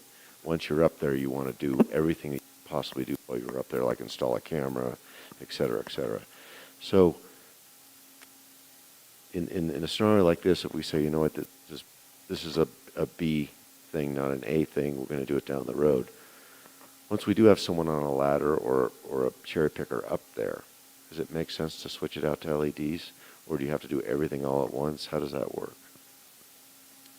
so each light fixture is going to be its own item. You'd need to move around from place to place on the field there.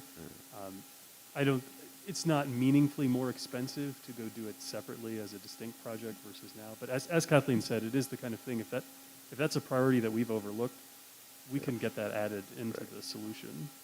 What I might interject with is, and Leo, kudos to him and his team, as well as Bob and all the coordination and ongoing efforts around figuring out exactly what are the top items and what aren't necessarily on the list right now. Just briefly summarizing that, I know we're having weekly deep dive dialogues, and there's been a lot of different options that have been presented, and that feedback back and forth has taken us to where we're at today. So at the risk of just kind of getting to the bottom line, I would say that those are still considerations, but I think fair to say that we're very confident in what is being prioritized thus far. And if there is a need to go back and review and go any further, we're certainly, and have great communication back and forth, and we can do that. But Bob, you feel pretty confident that this is where we need to be and spend our focus and our energy right now?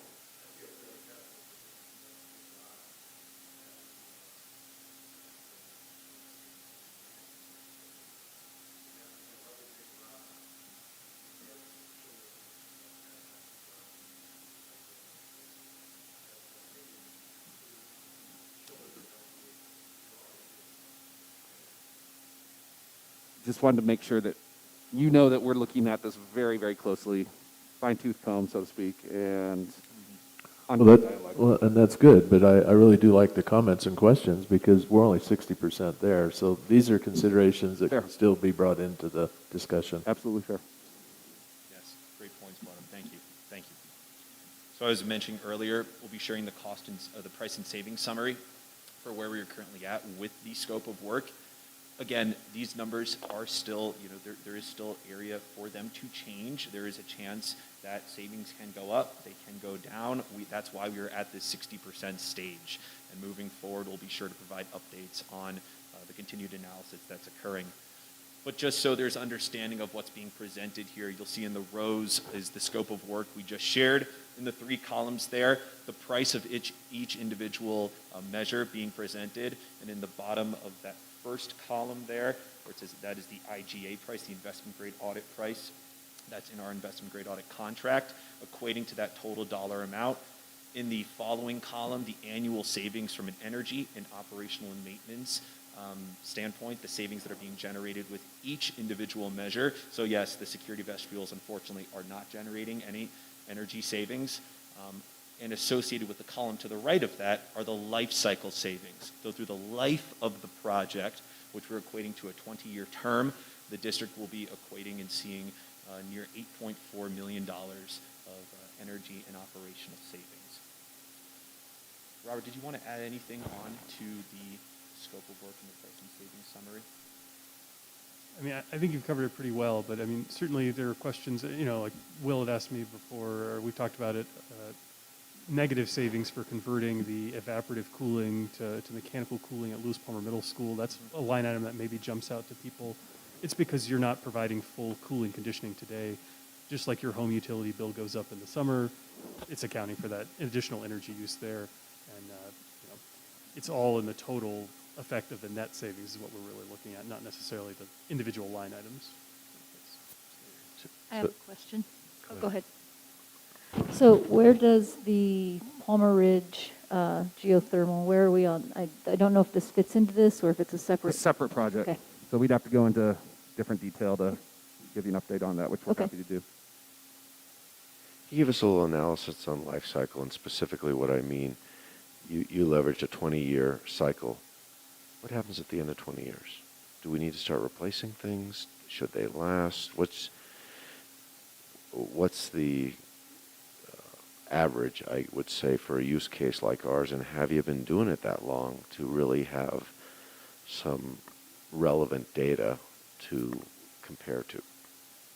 Sure. So we've been doing it since the early 1990s. Our business specifically has been around. The industry's been around for even longer than that.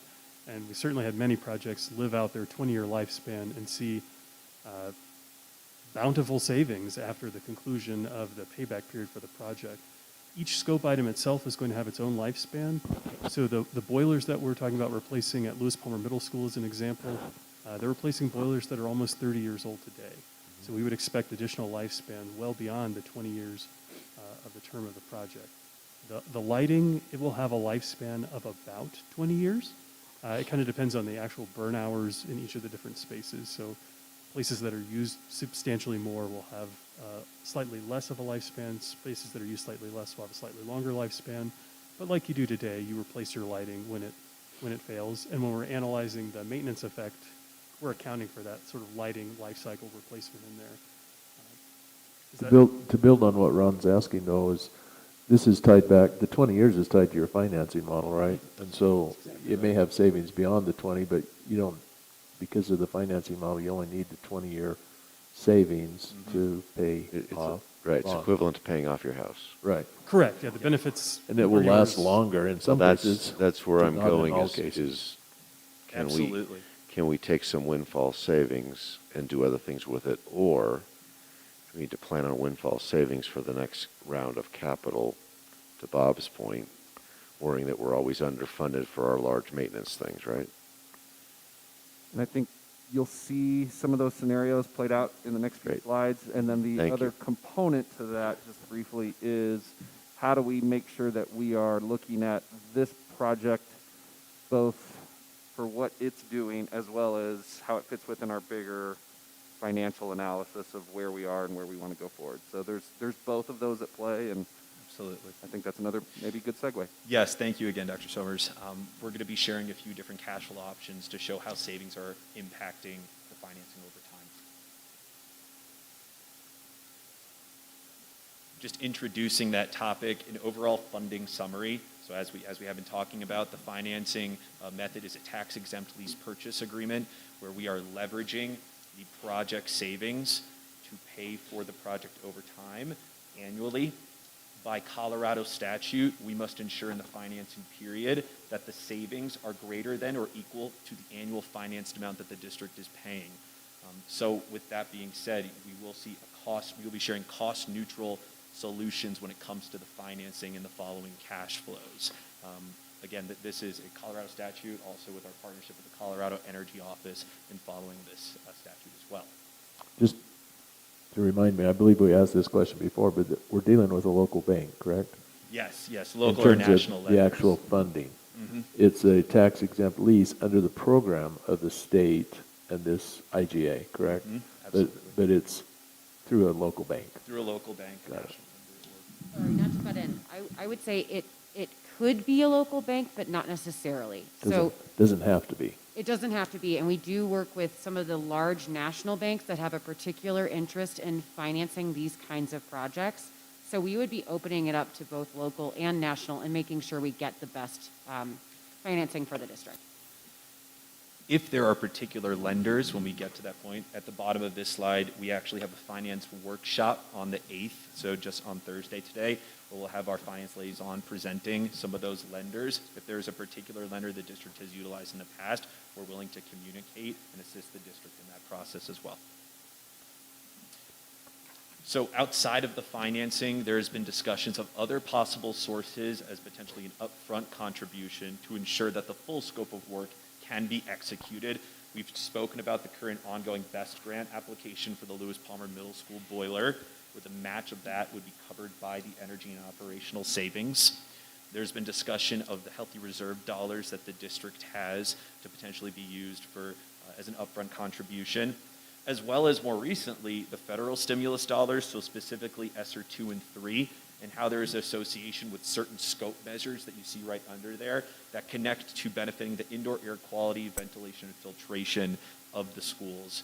Robert, actually, I want to commend him. He's put together a wonderful narrative on how those measures are associated with those funding sources. So when the application process and review by the CDE occurs, we have a strong backbone here to present that. Dr. Summers, is the timing good for knowing that information on the federal stimulus dollars in conjunction with this I believe project? so. Yes, There's a we have good, more information that we're able to factor into our decision-making process, and we want to, of course, go into more of those details as we. When we, Yeah. right, got it, And thank you. Similarly, what's the timeline on the BEST grant? I know it's been submitted, the one. We are waiting, well, I think there's two factors. One is what monies will be legislatively applied to BEST. And so I think we're a little bit at the mercy of what that may look like. Do you guys know the timeline, though, in terms of response on BEST? I don't have that date firmly implanted in mind. If I remember hearing from Kathy in May, I believe in early May, we should have the. Do you have any idea, Tiffany, from your monitoring the legislature? I haven't heard anything on, Okay. haven't looked at or monitored. But traditionally, year over year, it's in the May timeframe, isn't it? May-ish. Yeah. The application review timelines are May 19th through 21st, so. Okay, thank you. So aligning with the. So it all aligns. Yes, sir, it does. So moving forward, we will be sharing, we're going to go through a few different cash flow options and how the savings. I'm sorry, Sure, go for it. what we're going to look at now doesn't include any of these other possible sources. Is that correct? So I would say to that, we're going to be sharing what a district contribution would be in association with the financing. Got it. So I can tell you right now that the savings found for this project will not pay for the full scope of work. So determining what kind of contribution the district would have to make, we're sharing different options on essentially how that impacts. Perfect. I wanted to understand that because these other possible sources is our match. That's the sources of our match. Correct. And it may be through BAS grant, or it may be through the federal one-time funding, or reserve dollars at a choice we would have to make. Correct. Okay, thank you. Absolutely. Any other questions? Well, I believe Vicki passed out that little first front and back of a few different cash flow options. We'll be looking at cash flow option number 1, which is the full scope of work. If you're following along on that sheet or in front of your computer here, we're going to start in the top left corner with the guaranteed energy and operational savings. So for the full scope of work, we are generating in total just over $300,000 of guaranteed energy savings. And that's associated with the financing timetable that's on the right table there. Just below the guaranteed savings, we have the estimated project price and finance terms. So rounded that project price at $8.8 million. In order for the financing to match the savings that are generated, there would need to be a district contribution of $2.83 million. With a construction period interest cost of just under $180,000.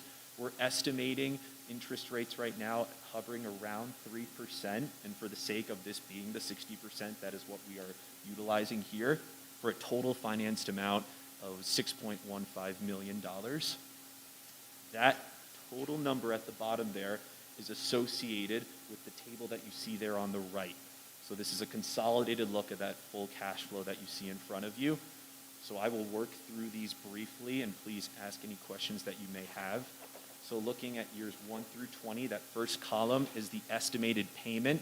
If you'll notice, the estimated payment through years 1 through 20 is the same dollar amount that the energy savings that you see in the following column are being in parallel with. So those are creating a cost-neutral scenario for Lewis Palmer right up until year 20, where there is a slight positive cash flow generated between years 20 guaranteed savings and the estimated payment. The column to the right of that is projected savings.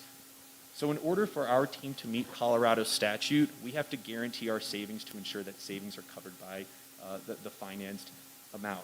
However, that is the minimum that we must meet. As we said back in December, if our team does not meet those guaranteed savings, we will write a check to the district in order to cover the difference. What you'll see more likely when the project ensues are projected savings.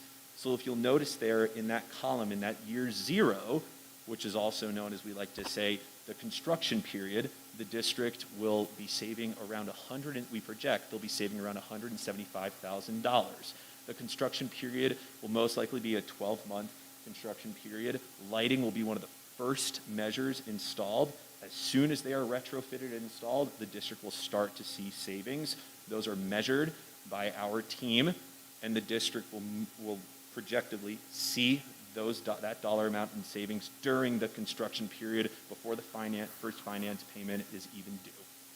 And if you'll notice, following down that column, the projected savings amount is higher than the estimated payment, generating a total projected life cycle savings of $9.345 million.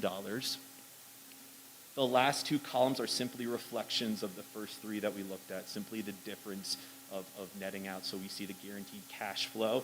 The difference between the estimated payment and the guaranteed savings is zeros through years 1 through 19, and a little bit of a positive cash flow showing at year 20. And then finally, with the projected cash flow, at the end of year 10, the district will more than likely see a $900,000 positive cash flow from the project. Question. A lot to uncover there. No, that's really good. So Absolutely. just to clarify. Yes, sir. Guaranteed savings by contract is what is in this IGA and the financing model that we don't, as a school district, realize you pay the difference up to the guaranteed savings. Absolutely. Then the projected savings is what you think realistically might happen. More than likely, as we've seen, we've done 900 of these projects. More than likely, there will be additional. So that's where you ended up with overall, there should be about 900,000 in the projected cash flow savings for this project over 20 years. Yes. That's correct. It's not, the projected is not guaranteed, but again, more than likely what the district will see. But the guaranteed is guaranteed. The guaranteed is guaranteed, absolutely.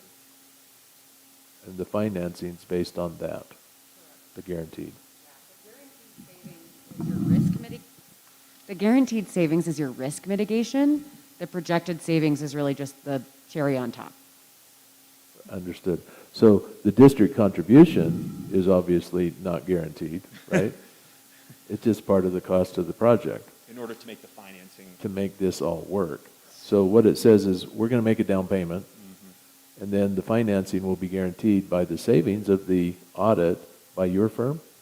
Correct. Or do you have insurance? Or, I mean, No, we, I guess you could say we self-insure.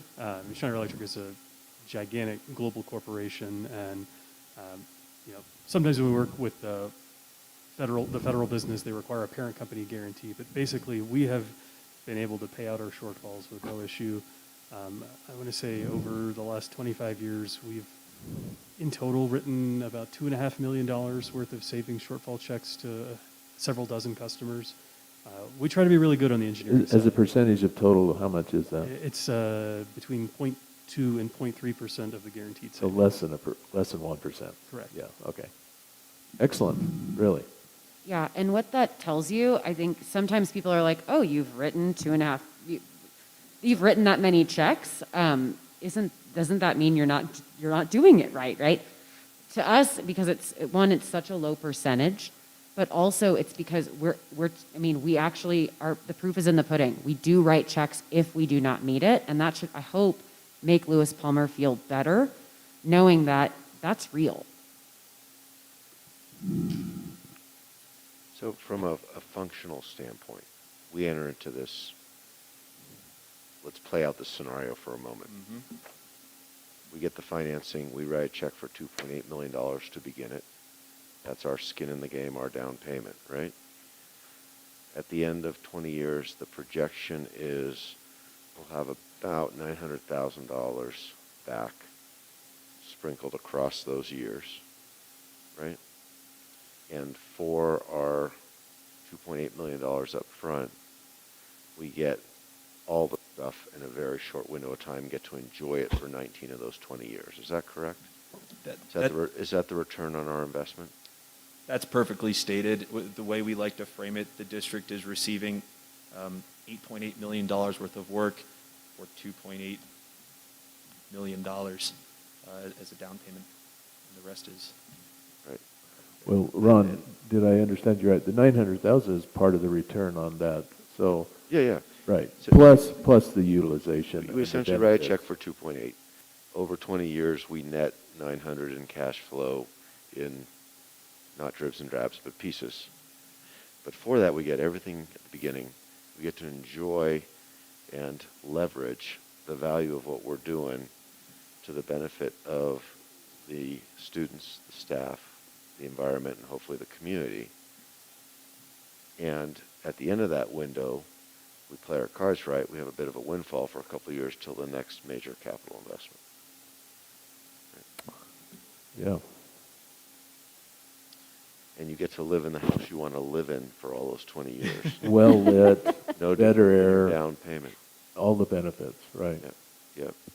I'm sure it's far from perfect, but it appears to be much farther from bad than it does to be far from perfect. Did I confuse everybody thoroughly? That last part did, because I've seen, Wonderful. the money pit.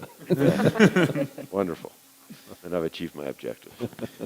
I have two questions. Yes, please. So the upfront is basically the 560,000 for the energy savings, and the 1,250,000 for the vestibules. That equals out to that initial 2,830,000. Yes, so. Okay. Absolutely, yes. Okay, Short so answer is yes. out of curiosity, when you guys said that you envision this taking up to 12 months with priority being with the energy savings, which makes sense. Dr. Summers, is there a way to get those vestibules done before then? They will be. Okay. The plan is to have them installed this summer. Yeah, so our construction schedule right now is immediately moving into, so we're hoping to get board approval for the final project, I believe it's June the 1st is the date we have on the calendar. That's a slide to come, but that's our target date. Right, of course, yes. But the idea would be immediately after that, we begin to make progress on the implementation of that so that they're done before the start of the school. Will said lighting is first. Really, the vestibules are first. Then the other improvements get on our radar. But our whole timeline for development of this project has been to ensure that we can get those security vestibules done before the kids are there in the fall. Ron and I, in our conversations with Dennis, it's a summer project. It has to be done in summer, so. 14 years in the making. I don't want to overstress that point. Are you good, 14, Tiffany? is I that have what one you other said? question. 14 years. 14 years. That projected interest, that stays constant over the 20-year term? Yes, I'm sorry, the interest rate, yes, it's locked. Matt, do you have any questions or comments? And while I wait for his question or comment, I have a question still. I'm seeing a full scope without LPMS cooling, and option one we've talked about. I'm really interested in this without because the numbers are fairly significantly better for us, in my opinion. Absolutely. Matt, go ahead. Yeah, Chris, I don't have any questions. Thank you. Thank you. absolutely. We wanted to provide a second option, again, presented to the executive leadership team. This is the full scope of work without the LPMS cooling solution, so converting the evaporative cooling to direct expansion. It was the item that you saw on the pricing and savings that had the negative savings component, and I believe the price component was on there as well. What you'll notice, because of that negative energy savings, the energy savings in this cash flow option actually increase to totaling to $311,000 in the first year. The project price decreases about $900,000, hence the district contribution decreases to $1.8 million. And you'll notice if you look at the cash flow, the projected cash flow at the end of year 20 is a bit higher, closer to $1 million in positive cash flow for the district. Really, that is the short and quick of the difference there between the two cash flows. But having said that, the cooler's an issue. It is. So can I make sure I understand that? Can I clarify? So you didn't include that because of the hope for the best grant to come through for those coolers, or a different scenario? No, essentially it's that this requires a smaller district contribution, and when we were putting these numbers together, we didn't want to be too presumptuous about what was realistic and what was an option. And as we looked at the different priorities, as we evaluated them in the project, we concluded that this was a large line item that would require a substantial district contribution, and we just wanted to lay the cards on the table to say, hey, here's what it would look like if you deprioritize this scope from the project. Okay. So the cooler has to be done. Right. And in this model, it would save us $900,000 down, but we'll use that $900,000 down to address the cooler. That was my question. Do we know? So what the in cooler reality, is? right, that cost is going to hit us. It's whether or not we include it in this or not, since it has negative savings. So if there's obviously a district match for the best grant, it's not just all covered, so. I apologize for interrupting. I believe the best grant is for the boiler at Lewis Palmer Correct. Middle, and Okay. this is a separate. Okay, I'm sorry. Best grants, no. we're not eligible for a best grant with a cooler. Okay. Ron? Two questions. What, do we have a feel for what the capital cost is for the cooler?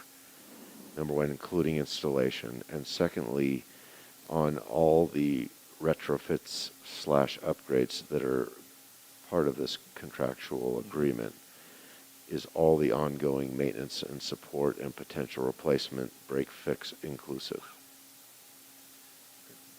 I see So- some of these and some of these. So our conceptual estimate at this point is that it's a $900,000 cost to do the cooler. However, we have 3 folks on site right now at Lewis Palmer Middle School before this meeting looking at that to make sure that we've got our I's dotted and T's crossed and we have everything included in there. The question about is all maintenance for the life cycle of this included? The answer to that is no.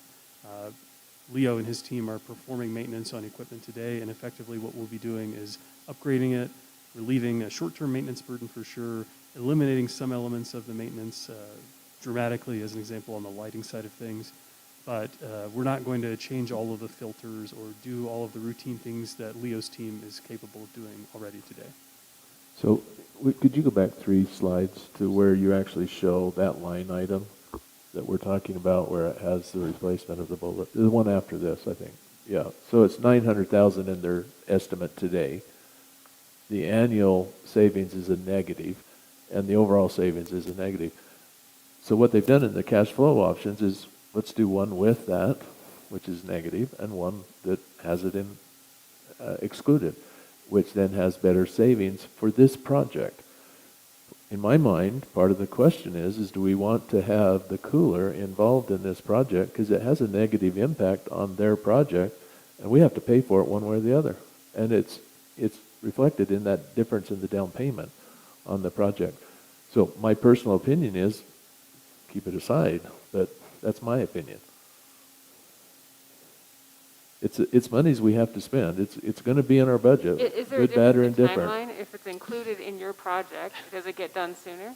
Well, so what I would say, there is a cost of doing nothing. And Right. this was something actually Mr. Foster brought up at our conversation last week.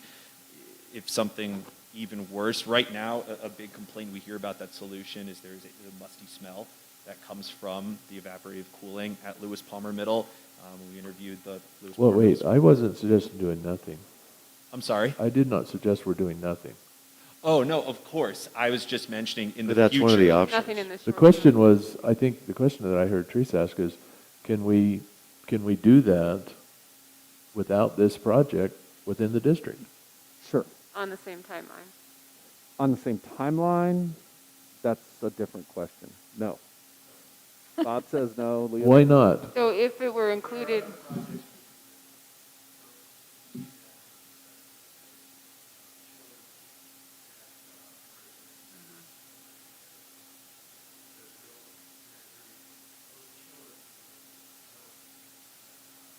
In terms of priority. So it may not happen this year. It could happen next year is what you're saying.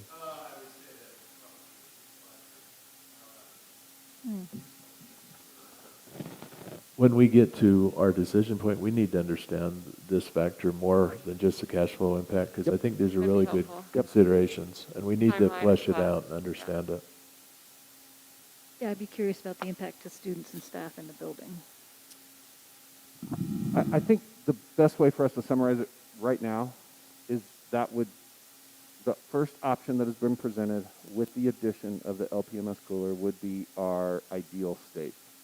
We understand there's a financial investment that may go beyond our ability to achieve that, which is why we're looking at the second option as how it's presented. And we can go into more of those details at a subsequent meeting. Indeed.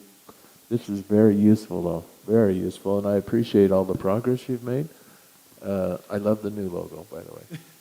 Excellent. And any other comments or questions from the board? Mr. Taylor, if I may, real quick, can you just get to that last slide? Because I do want to make sure that we at least speak to future timeline, just to wrap up. Absolutely, Where we're at. definitely. Thank you, Dr. Somers. So we wanted to be able to provide a project timeline up to this point, dates we're being aware of. So you'll see here, we have that financing workshop and as well as our measurement and verification workshop on this upcoming Thursday. We're including here when we expect the financing RFP, we're talking about local lenders, when that should be released with a 2-week turnaround period for the district, so they have a financing partner. We're going to be presenting our final IGA project on May 12th at this stage. From that date up until June 1st will be a review period for ourselves, the district's legal counsel, as well as the Colorado Energy Office. They'll be reviewing our final investment grade audit report, as well as the final construction and financing contracts to ensure that we're meeting statute and that everything the district is looking for is inside of that. Up to this point, we've actually already shared the template contracts to the district's legal counsel right after the meeting we had last week. So they are well aware of the ongoing work that's being done. But once that June 1st authorizing board meeting ensues, we will move directly into that construction kickoff meeting that should happen shortly into the summer, where we'll begin to install vestibules. And I would just add that currently June 1st is a work session, so I'm making a formal recommendation that we also attach a special meeting at that time in order for this timeline to ensue as it's presented. Any issues with that? Good idea. Okay, let's do it. Thank you. Well, that was my last piece that I had on here. Excellent. Is there anything else, Dr. Summers, you wanted? I think this is very comprehensive. Unless Mr. Taylor, there's any other questions, I think we're I think we got it. okay. Thank you very Wonderful. much. Thank you again. Absolutely. Thank you so much. Thank you. Appreciate the helpful. time. Thank you. Thank you. So let me make sure I understand this while you guys are wrapping up. If we were able to get those vestibules in this summer, they would be completed and ready for school to start? That's correct. Yes. And I would probably just add that one additional line which I just spoke to, which is that's contingent on approving on a Sure. June 1 schedule. But I think we're very confident in our ability to move in that direction, and that's been our target for some time now. Good. One final comment. Thanks, Dr. Somers, for driving innovation that matters. Appreciate that. I'm very thankful for the partnership and for the work of our team and for your support as well. So it's a team effort. Thank you. It's been a pleasure working with the school district thus far. Just wanted to Thank you. add that. We echo that. Thank you.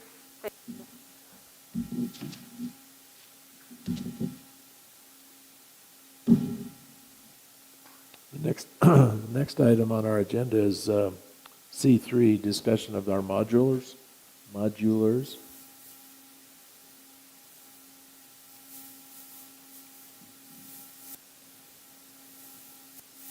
Bob, I'm wondering if Can we take a I'm quick? sorry. Do we have the Excel sheet also pulled up?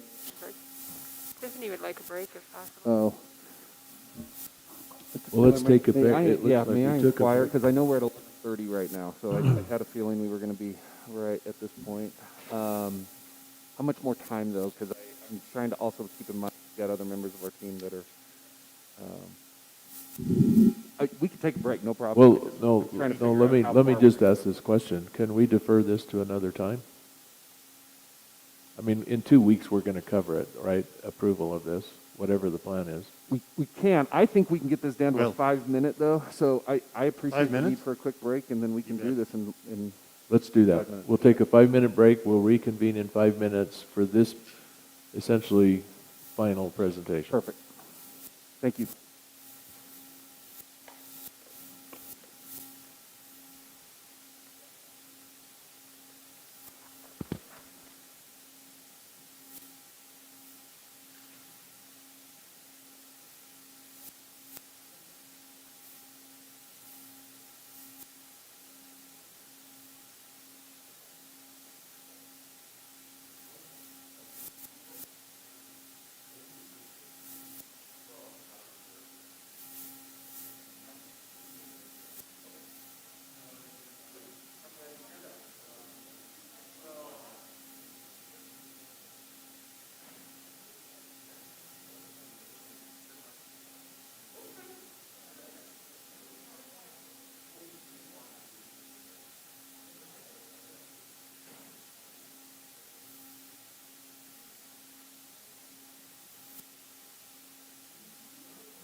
welcome back, Connor. So we have here, focusing strictly, trying for time's sake and brevity's sake, as you know, the district threw out the slides to refer to them very quickly, a general high-level overview of what the district owns and where were provided for you. Basically, with two properties, the 9.95 acres and the Reflections Point properties in the slideshow broken out as what we have that is not currently built upon and not currently included in any properties. One thing to focus on for today is the slides. This is a PDF that was provided to you all. Generally an overview of what it costs and the costs for the portables that are sitting at Bear Creek, Lewis Palmer Middle School, and Kilmer. You can see the install costs on those was fairly hefty at just under $900,000. And then we go to the yearly annual reoccurring costs, and those costs built over 1, 2, 3, and 5 years. Projected costs on 1, 2, 3, and 5 years. The recommendation would be to really get down to brass taxes to remove those at the end of this year, at the end of their current life cycle, or not their current life cycle, but rather their lease. I just want to make sure I follow. And Yes. remove all modulars at all 3 sites? Yes. At Kilmer, Bear Creek, and... Kilmer, Bear Creek, and Lewis Palmer Middle School. We would remove them. In removing them, we would try to make sure that addition of those in the future, if they needed to ever come back, could be done so effectively by lowering, which would lower your costs in the future at some point. But we would try to figure out a way to cap the utilities and cap, particularly at Lewis Palmer Middle School and Bear Creek, cap those off effectively and make it so that they could be rolled back in at any point in the future. So Dr. Summers, your principals, everyone has weighed in on this already? Yes.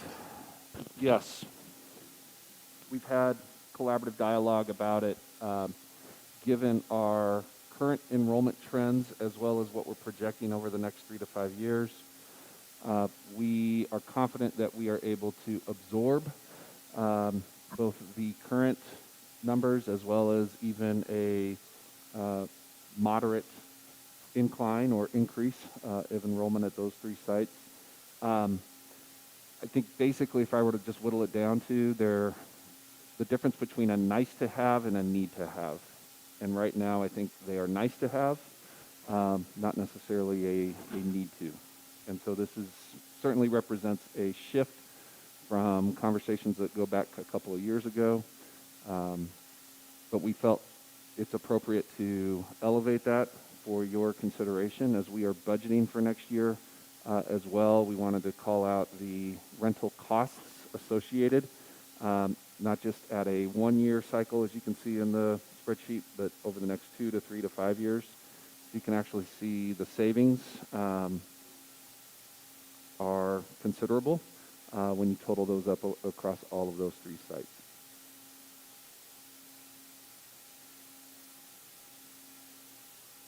So, well, let me ask this question. I'm sorry. Just Sure. I'm looking at the monthly rental. I got year 1, 2, 3. Yep. Is that cumulative every time, or does the rents go up every year? That's a fixed price right now on the rentals. So they actually accelerate that much. They double in cost every year over year. No, that's cumulative. I mean, That's the it's question I 25,000 asked. 1 year. The next year, for 2 years, it's 50,000 you've spent in rental fees. based on a flat rental fee. Are Yes. we sure that's a flat rental fee, or is that Currently, that is a flat rental fee. But they could move it on us, is my understanding. They could move it. They could come to the end of a year and increase So that. Bob, let me try Generally it this not. way. What's the first column here? KES. So year 1, the rent was 25,000, correct? Right. For year 1 and year 2 combined, it's 50,000. It's $25,000 a year, yes, sir. So 25 and 25 is 5640. With the third year, 75,960, it goes up by another 25,000. You're spending, It's by the end of cumulative. 5 years, we'd spend over 125K. I got it. I was just trying to clarify that. Yes. Those are not annual costs. Those are cumulative over Yes, time. they are cumulative. So it's $25,000 a year rent to keep the modulars at Kilmer, correct? At Kilmer, yes. So that's this just the total rental. cost down below, I think, has something to do with the installation. Is that correct? What's the incremental cost of those those modulars? Is it simply the rent? The rent is 4220. Simply the rent, yes. That would be built in with the 444 that it cost to install it. Well, that's already sunk cost, correct? Yeah. Yeah. So it's sunk cost, and normally I Yes. don't look at sunk cost as a decision factor here. We can't do anything about that. Right. What the incremental cost of keeping modulars at Kilmer is $25,000 a year, correct? $25,000 a year. Is there any additional cost beyond that, besides power and? That we can Our- foresee, other than a potential increase in rental costs, I don't think there's anything else. Well, that's a good question. So is these rental costs fixed for 5 years, or is Rental it- costs are not fixed for 5 years, they're fixed annually.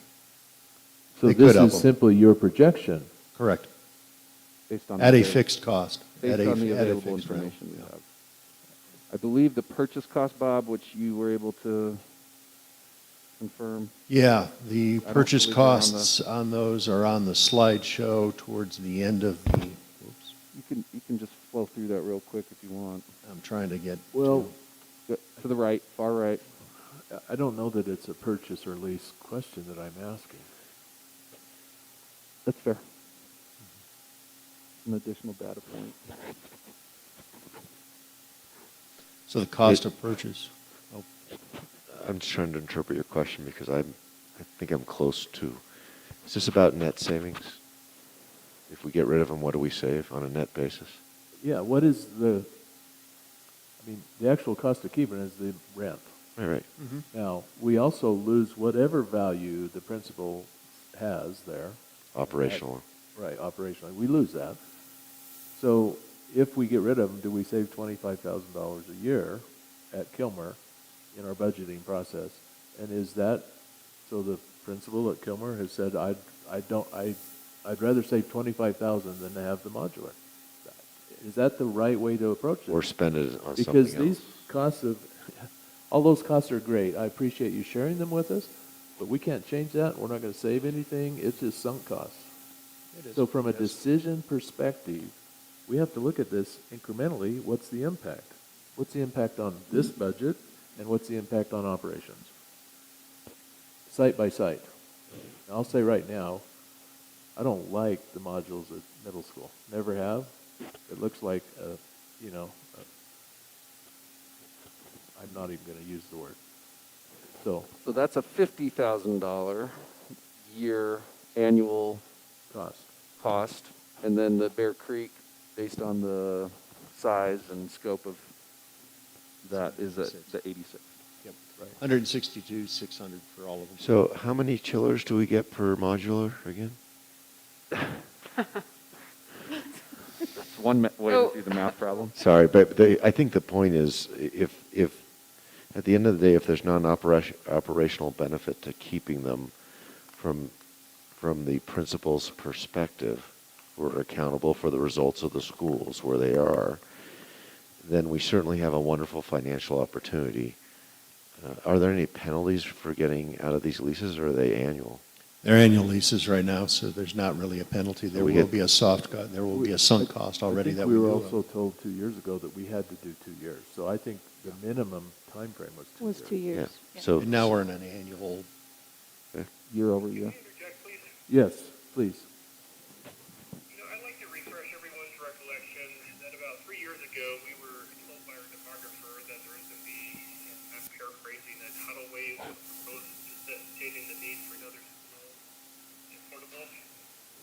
That didn't pan out, and then we had a subsequent report generated by the same demographer, and he predicted that the numbers significantly and would be significantly less anticipated. I don't know that I have a whole lot of faith with that process, and considering that we're halfway through, hopefully through a pandemic, I like the idea of saving money, but I wonder if it's premature to really take any action on this until we see what the numbers look like in the fall and maybe in the fall of 2022. I would hate to pull the trigger to save money on a temporary basis, only to find out that there's a lot more growth than anyone anticipated, and then we're in the exact same position we were at LP Middle School and some of the high schools. Thank you, Matt. And to some degree, that's what I was going to bring out is, what is the opportunity cost if we do this, if the demographer report, again, misses its target?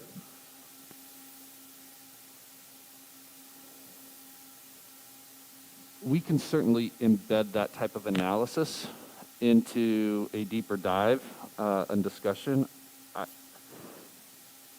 So I don't want to discount anything that was just stated. I just look at this and also think to myself, are we expecting the numbers to change that drastically between now and the fall? No.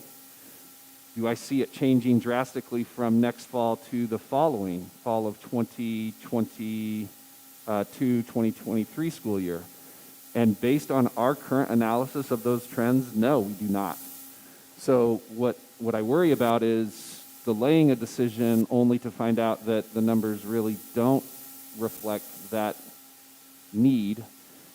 So I appreciate that we're able to call out both of those perspectives in consideration, but I also think that may take us a little bit deeper into a site-by-site comparison as opposed to all three perhaps all at once. A potential scenario, for example, could be that Kilmer's numbers, given different movement into the district, may actually increase a little bit more than what we're looking at from Lewis Palmer Middle and Bear Creek, as an example.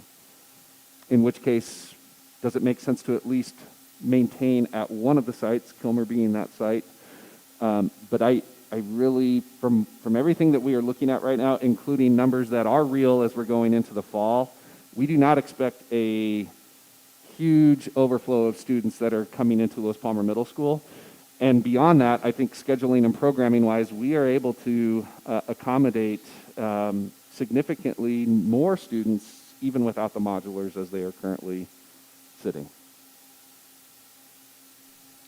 One other potential factor, and it's a question, is there a safety benefit by having the students in the building versus in a modular? Certainly. Okay, thank you. So our owner's reps had expressed, shared with us that sweet spot, that 80% student capacity ratio. Utilization. Yeah, utilization. So so if I understand what you're saying, Dr. Summers, is doing this, we would still be able to maintain that sweet spot, that 80 to 100% sweet spot for the foreseeable next few years. Yes.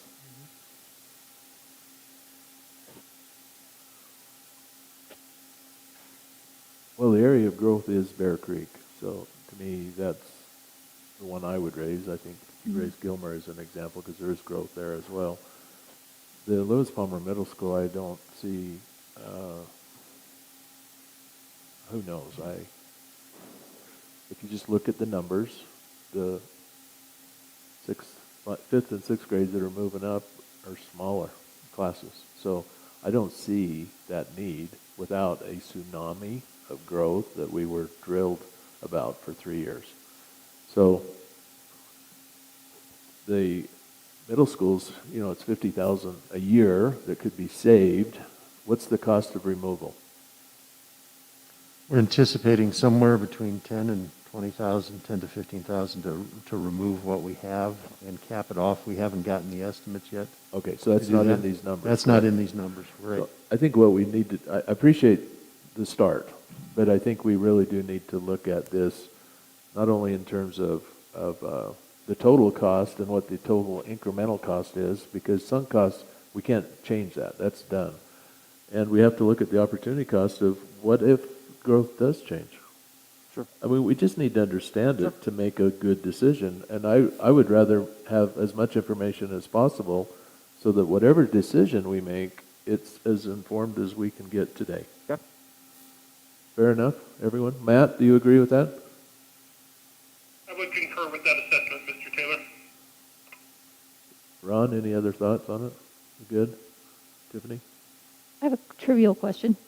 Under the spreadsheet for furniture, technology, total finishes, these costs, we use those things to furnish our modulars. What happens to those, all the items, all the soft items, or the hard?